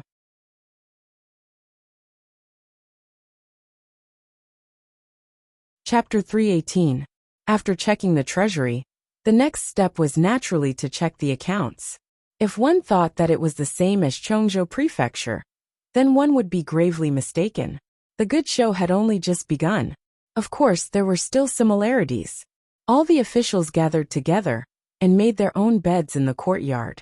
Other than that, they had to take care of their own meals. Don't think that by having your family send your meals over, you could eat comfortably. The premise of comfort was not being picked on by Jin Qinwang. In front of this person, he would say, "This meal has 2 more dishes than Ben Wang." In front of that person, he would say, "So and so, you're quite enjoying it." Or else it would be Wang Fei advocates frugality, causing the officials' meals to get smaller and smaller with each meal more shabby than the last. However, after 2 days, each and every one of them was just a little better than eating pickled vegetables and eating steamed buns. At home, they tried every possible way to tamper with that little bit of food. Once they tasted a certain familiar taste, they would never eat a second bite. Now, tears were streaming down their cheeks, as they secretly vowed that they would cherish it in the future. How could their little actions escape the eyes of the black-robed guards and Li Hongyuan's imperial bodyguards, especially the secret contacts. However, they all followed Jin Qinhuang's instructions and looked on coldly, as if they did not see anything. Speaking of which, if they did not do something, how would they be able to get hold of more information that could be used against them? Sometimes the more you did, the more mistakes you made. Now it was obviously this kind of situation, especially when they were doing little things under the eyes of the living king of hell. It was purely because they did not want to die quickly enough. The most direct result was that Jin Qinhuang Fei became more and more greedy, more and more black-hearted. She clearly sent gifts again and again, but she still did not see her family's return home. Speaking of which, although they guessed that it was Jin Qinhuang Fei who was greedy, but with so many things, they did not really hide it. The possibility that Jin Qinhuang did not know was close to zero. Such unbridled greed. Did it also have Jin Qinhuang's tacit consent or even incitement? Therefore, as long as he didn't know the exact answer, his imagination wouldn't stop. Jingwan didn't care what those people thought. She was now working hard to squeeze those officials dry of their assets that didn't belong to them. Naturally, Li Hongyuan was incomparably supportive. However, he still kept saying that his wife was too soft-hearted. According to the extravagance of these officials, their little bit of salary wasn't even enough to feed their family. Therefore, the so-called little bit that belonged to them was actually already gone. If it was up to him, he would squeeze them dry until they were poor and had to tighten their belts to survive. Jiangnan was a land of affluence. On the other hand, the price of living there was actually higher than in the capital. A mansion could easily cost hundreds of taels of silver. In the capital, there were not many mansions that were worth millions of taels of silver. An official in Jiangnan, unless he did not engage in social activities or raise servants, lived a simple life as a family, and lived in a small courtyard. That bit of salary could probably be raised. But was it possible? Every place paid attention to connections, paid attention to relationships. It was impossible to be completely independent of the circle. In the capital, with the support of the highest ruler, you could still be a lonely official. Elsewhere, it was simply a fool's dream. Normally, it would be the family opening a few shops, buying some land and building some manors. Otherwise, it would be the family members who were proficient in gold and stone. Of course, these were not the only channels. What was abnormal was naturally the gray income. Under normal circumstances, this was the most important. Jingwan thought that it was fine to just cut off this part. She didn't want to make people unable to live. What about those people who were plundered? There is one thing that didn't seem to be told to Wan. Li Xian accidentally knew something before. 3 years ago, there was an earthquake in Minshan County. There were 20,000 people who survived, and they reported 50,000 to the court. The court allocated 50,000 silver to settle down the 50,000 people, and all of it was embezzled. Do you know what happened to those 20,000 people? Jingwan's expression was not very good. Displaced? Living in poverty? Li Hongyuan touched Jingwan's face. From this point of view, Wan is indeed a Jiao who was raised in a boudoir. She is too naive. Those people were pushed into the pile of corpses and burned to death together. Seeing Jingwan's face turn pale in an instant, he knew it was a little cruel for her. However, the cold smile on his face did not disappear. Minshan County is in the territory of Chuanzhou Prefecture. Wan, tell me in this matter, from the governor and governor of Shannon Commandery, to the governor of Chuanzhou Prefecture, to the magistrate of Minshan County, who didn't do anything, who is innocent.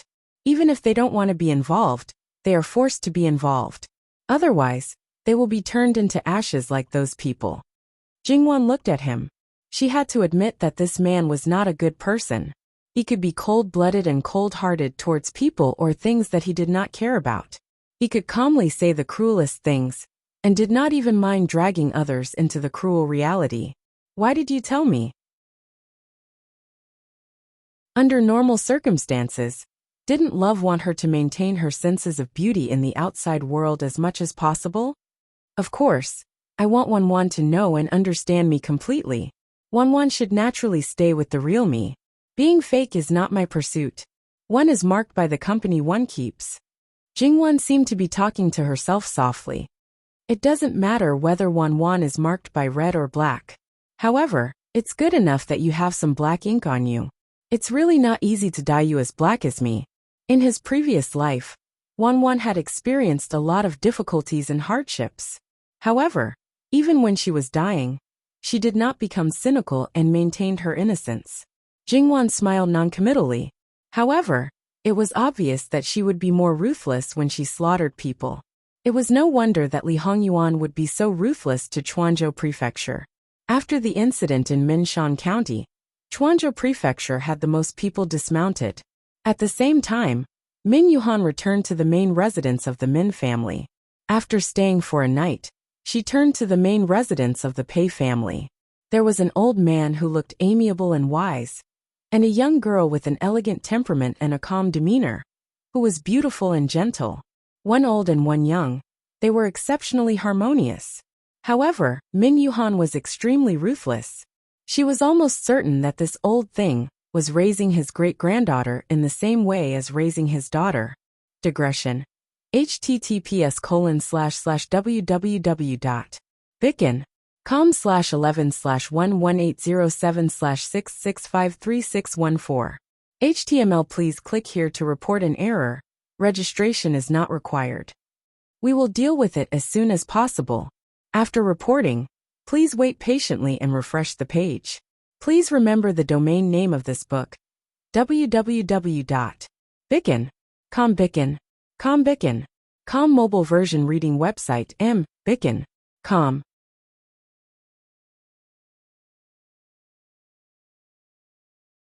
Chapter 319. Clan leader Pei put down the chess piece in his hand and turned his head to look at Min Yuhan, who was walking towards him. It was as though he was looking at his beloved younger generation.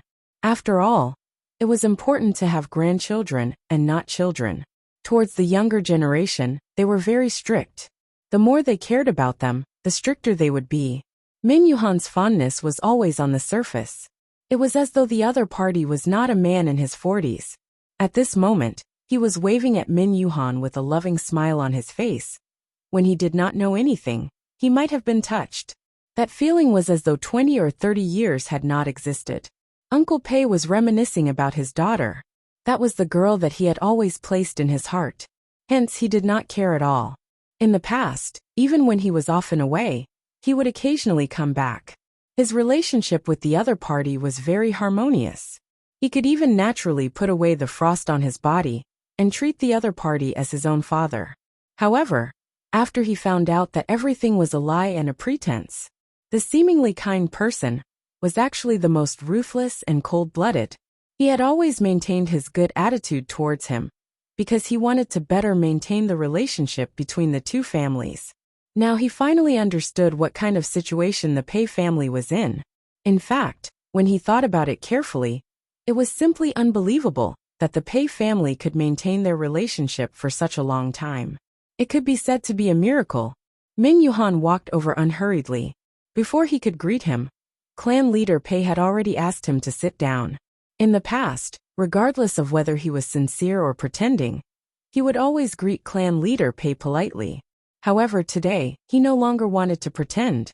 Hence, no matter what the other party's attitude was, he would not accept this greeting. Pei Xiuying had already automatically made way for Min Yuhan. When Min Yuhan looked over, she pursed her lips and smiled. Pei Xiuying greets Uncle Min. Min Yuhan did not sit down. Instead, his gaze fell on Pei Xiuying. Logically speaking, even if he was an elder or an ancestor, and the two families were close as a man, it was very rude and even impolite to look at the other family's daughter without hiding anything. It was not the first time he met Pei Xiuying, but it was the first time he did so. When he came back last year and saw Pei Xiuying, Min Yuhan felt that the other party was a well-educated and gentle girl. She had a bit of Wanwan style in the past. Earlier, she was just a little girl, and he did not have any impression of her. However, he thought that if Wanwan was still around, the daughter she gave birth to would also be this outstanding. But now, the more he looked at her, the more disgusted he felt. There was a saying that went, trying to paint a tiger, but ended up looking like a dog. especially when he knew that the other party did not reject his great-grandfather's arrangement, and even personally went to meet him. In Chuanzhou, he had asked Yuan Yuan about the journey from Chongzhou to Chuanzhou. After hearing Pei Xiuying's attitude, Yuan Yuan did not understand what was going on, but he was very clear about it. Before anything happened, she started to spy on the enemy's situation and attempted to provoke Jin Qinhuang Fei's authority. She was simply jackals of the same tribe as her grandfather, arrogant and self-righteous. Who did she think Jin Qinhuang was? A wooden puppet who would do everything according to your plan? Even if they were his parents, they would not force their son to sleep with any woman. Moreover, where did the confidence come from to think that the other party would definitely sleep with you? Was it just based on that face? Did she think that all men in the world were shallow and stupid, unable to control their pants when they saw a beautiful woman? Moreover, to put it bluntly, this woman was originally born from a weak background. If you were in a weak position in your family background, then sleeping with her would be a waste of time. You, Pei Yuying, and Jin Qinhuang were in this situation, willing to degrade yourself and take the initiative to be a concubine. Could you be any more despicable? A noble daughter of an aristocratic family? Sure enough, this family did not live up to its name. Even the upbringing had become so unbearable. There was no pride, no real nobility, and even less that lofty and unyielding character. Pei Yuying was somewhat uncomfortable under Min Yuhan's gaze. But from beginning to end, she kept her eyes down and maintained a faint smile. If you don't want to smile, then don't smile. In fact, this kind of smile that you thought was perfect was very disgusting. It was not a smile that came from the heart. It was not a sincere smile that transcended boundaries. Min Yuhan sat down and casually picked up a chess piece. Is it the white piece's turn? Without waiting for Clan Head Pei to respond, he placed the piece. What kind of person was Clan Head Pei? He was a sly old fox and naturally had a good grasp of people's changes. Furthermore, Min Yuhan's performance was so obvious. A strange look flashed through his eyes. He picked up the black piece and continued to place the piece. Yuhan, you haven't come to see me for a while. Isn't that so? Great-grandfather was just nagging about Uncle Min. Pei Yuying interrupted with a chuckle. Min Yuhan looked at the chessboard and pondered for a moment. After placing the piece, he said unhurriedly, I've been a little busy recently. Please forgive me, uncle. Oh, what have you been busy with? Clan Head Pei asked naturally, the kind that was very familiar and affectionate. What have I been busy with? It's considered a major event in my life. Min Yuhan said indifferently. A major event in your life. Yuhan, are you finally going to get married? Good. This is really great. For so many years, you didn't have anyone by your side who cared about you. Now that you've finally thought it through, it can't be better. Clan Head Pei seemed very happy, and his happiness was mixed with emotion. Is that so? Then I have to congratulate Uncle Min, Pei Yuying said with a smile, as if she was very happy for him. Min Yuhan suddenly smiled. Actually, I still have to ask for Uncle's permission on this matter. As soon as he said this, Clan Head Pei suddenly had a bad premonition. Yuhan, what do you mean? Could it be that you want Uncle to be your matchmaker? No problem. Min Yuhan held the piece between his fingers and looked at Clan Head Pei. That's not it. Because of Chunchen, Uncle has always felt sorry for me. Why don't you marry Pei Yuying to me? Although Pei Yuying is far from Chunchen, this bit of elegance is enough. What do you think, Uncle? Not to mention how ugly Pei Yuying's expression was. The smile on Clan Head Pei's face disappeared, and he looked solemn. Yuhan, this joke is too much. Joke? No, I'm serious. https://www.bicken.com/11/11807/6653615. HTML. Please click here to report an error. Registration is not required. We will deal with it as soon as possible. After reporting, please wait patiently and refresh the page. Please remember the domain name of this book, www.bicken.com. Biku Pavilion mobile reading website, bicken.com.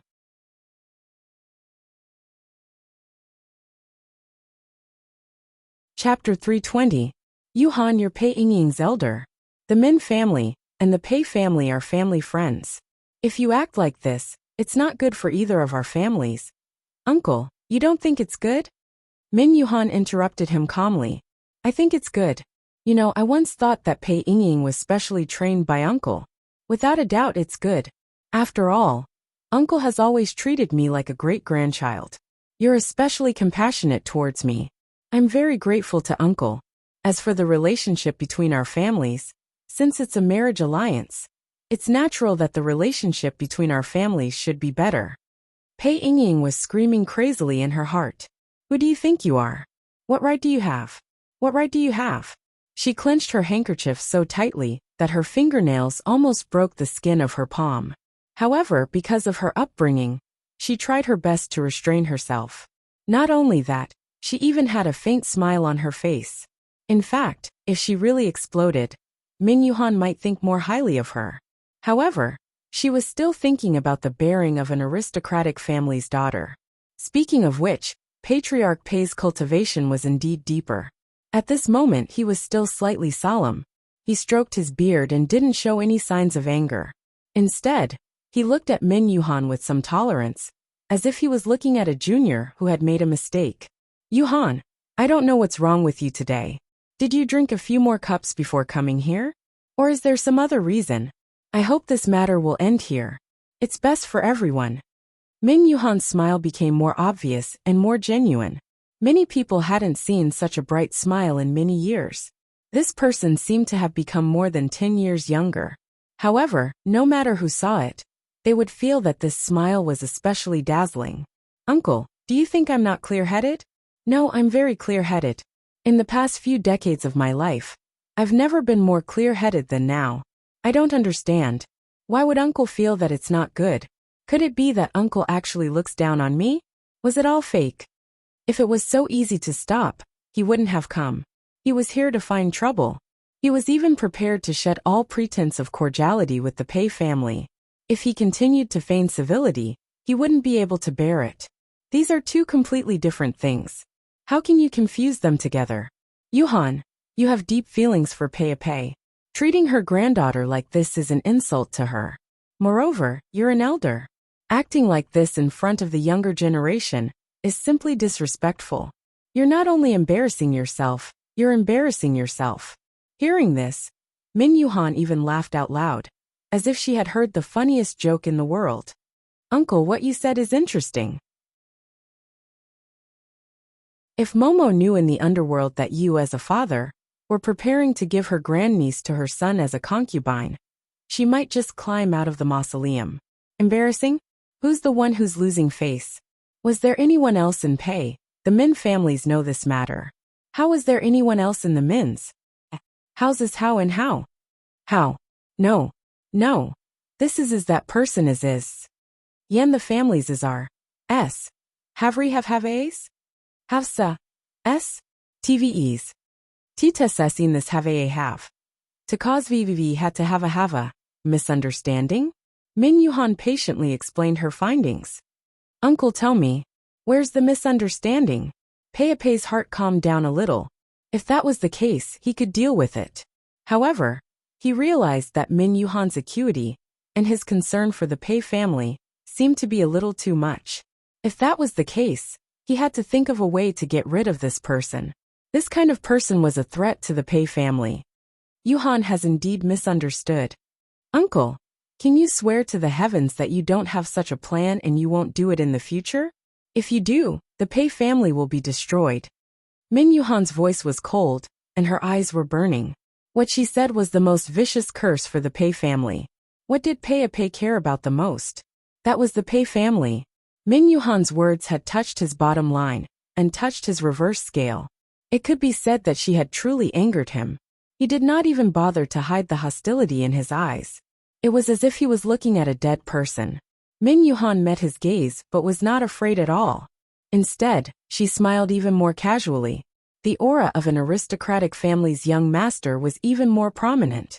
It made people feel that the aura between them had swapped. Pei was the one who was suppressed. It's just an oath.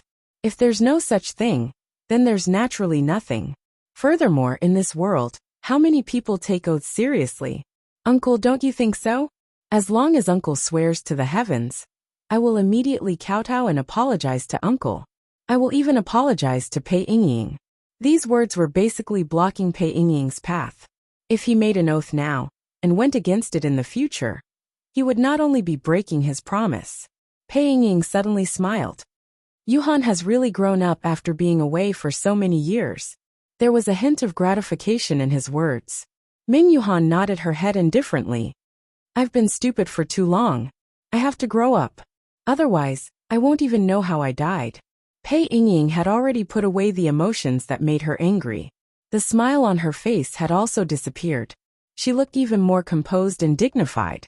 She had already sensed that the atmosphere at this moment was not as simple as it seemed on the surface. There was also a heaviness that she did not know about. This was also the first time she really looked at this granduncle of the Min family. She had once looked down on this granduncle of hers. She thought that he was addicted to love and could not extricate himself. As an aristocratic family's young master, he did not think about returning to the family.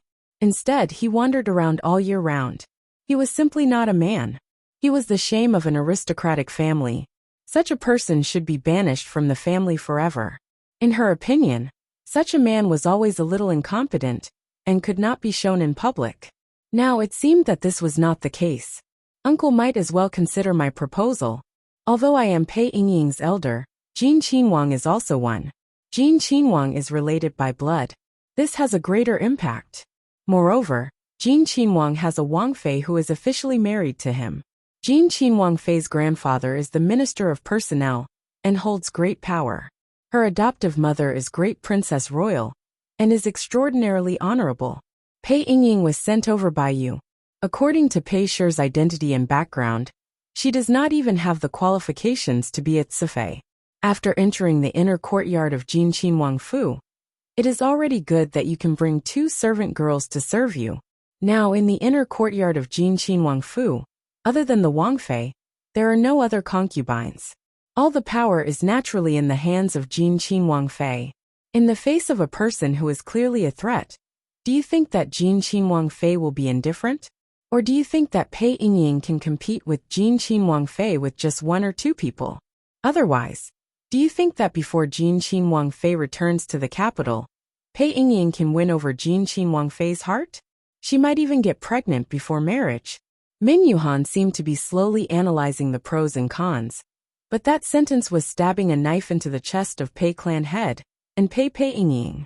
Mentioning Jingwan's identity and background. Mentioning Pei Yingying's identity and background. As a daughter of an aristocratic family, you look down on them. Who would have thought that they did not take you seriously at all? Pei Yingying was once full of confidence that she could defeat Jingwan and become the final winner. But after seeing Jingwan, her confidence took a big hit. Now that she heard Min Yuhan's words, although she did not want to admit it, it was a fact that could not be any more real. That little bit of confidence she had invisibly shattered. Pei clan had glanced at his great-granddaughter and roughly knew that some of the previous efforts had been destroyed. Looking at Min Yuhan, who might not have smiled as much in the past 20 years, there were 2 possibilities for such a big change. First, he was suddenly stimulated and knew that he went to see Jin Qinhuang. Second, it was accumulated over time. It was just that he hid it too well and did not reveal it. Now for some reason he no longer hid it. Perhaps it was related to Jin Qinhuang. Pei clan head did not know which type Min Yuhan belonged to, but there was no doubt that he could no longer treat him with the same attitude as before. This was no longer a prospective son-in-law that he could manipulate, but a poisonous snake that could bite him at any time. Things will be different if you marry me, Min Yuhan continued. At the very least, you will be officially married to me. Your reputation may still be damaged, but if it is revealed that uncle raised such a girl as compensation for what you did in the past out of guilt, others may even praise you for being affectionate and righteous. Min Yuhan's attitude was calm, neither fast nor slow, but the sarcasm contained in it was obvious. Pei Ying's suppressed emotions surged again. She really could not bear it. What does Min family's granduncle think I am? Min Yuhan glanced at her with undisguised ridicule in his eyes. What does your great-grandfather think you are? In my eyes, you are a little higher than that. He wants you to be a concubine, the kind without a matchmaker. I want you to be my wife. It is perfectly justified. Sherbois, you gave her to Jin Qinhuang. Are you preparing not to tarnish Pei clan's reputation? Or are you preparing to remove Pei Ying from the Pei clan like Wanwan? Or are you preparing to let Jin Qinhuang take the blame, and let the world think that he took a fancy to Pei clan's daughter's beauty? So he snatched her. And you stood out to say that you were not the clan head, and could not make the decision. Now if you want to stand on the side of your own people, even if you can't compete with the imperial family, you have to be a strong backing for your family's young lady? Pei clan head did not speak, and looked at Min Yuhan. He admitted that the other party had guessed the plan. Then you have a reason to assist Jin Qinhuang, and naturally help your family's young lady to fight against Jin Qinhuang Fei. Pull the other off the horse, take the position, and become the mother of the world with the identity of Yuan Empress? Sherbois, do you think that other than the Pei clan, everyone else is a fool? Min Yuhan twirled a chess piece, and placed it on the chessboard. He did not care whether Pei clan head had placed a chess piece or not. But he looked at Pei clan head, as if he was looking at a fool. https://www.bicken.com/11/11807/6653616. HTML. We will deal with it as soon as possible. After reporting, please wait patiently and refresh the page. Please remember the domain name of this book: www.bicken.com. Bikugo mobile reading website, bicken.com. That you're tuning in to the Earbook Haven YouTube channel. Don't forget to subscribe, and join us on this journey to catch the most captivating stories.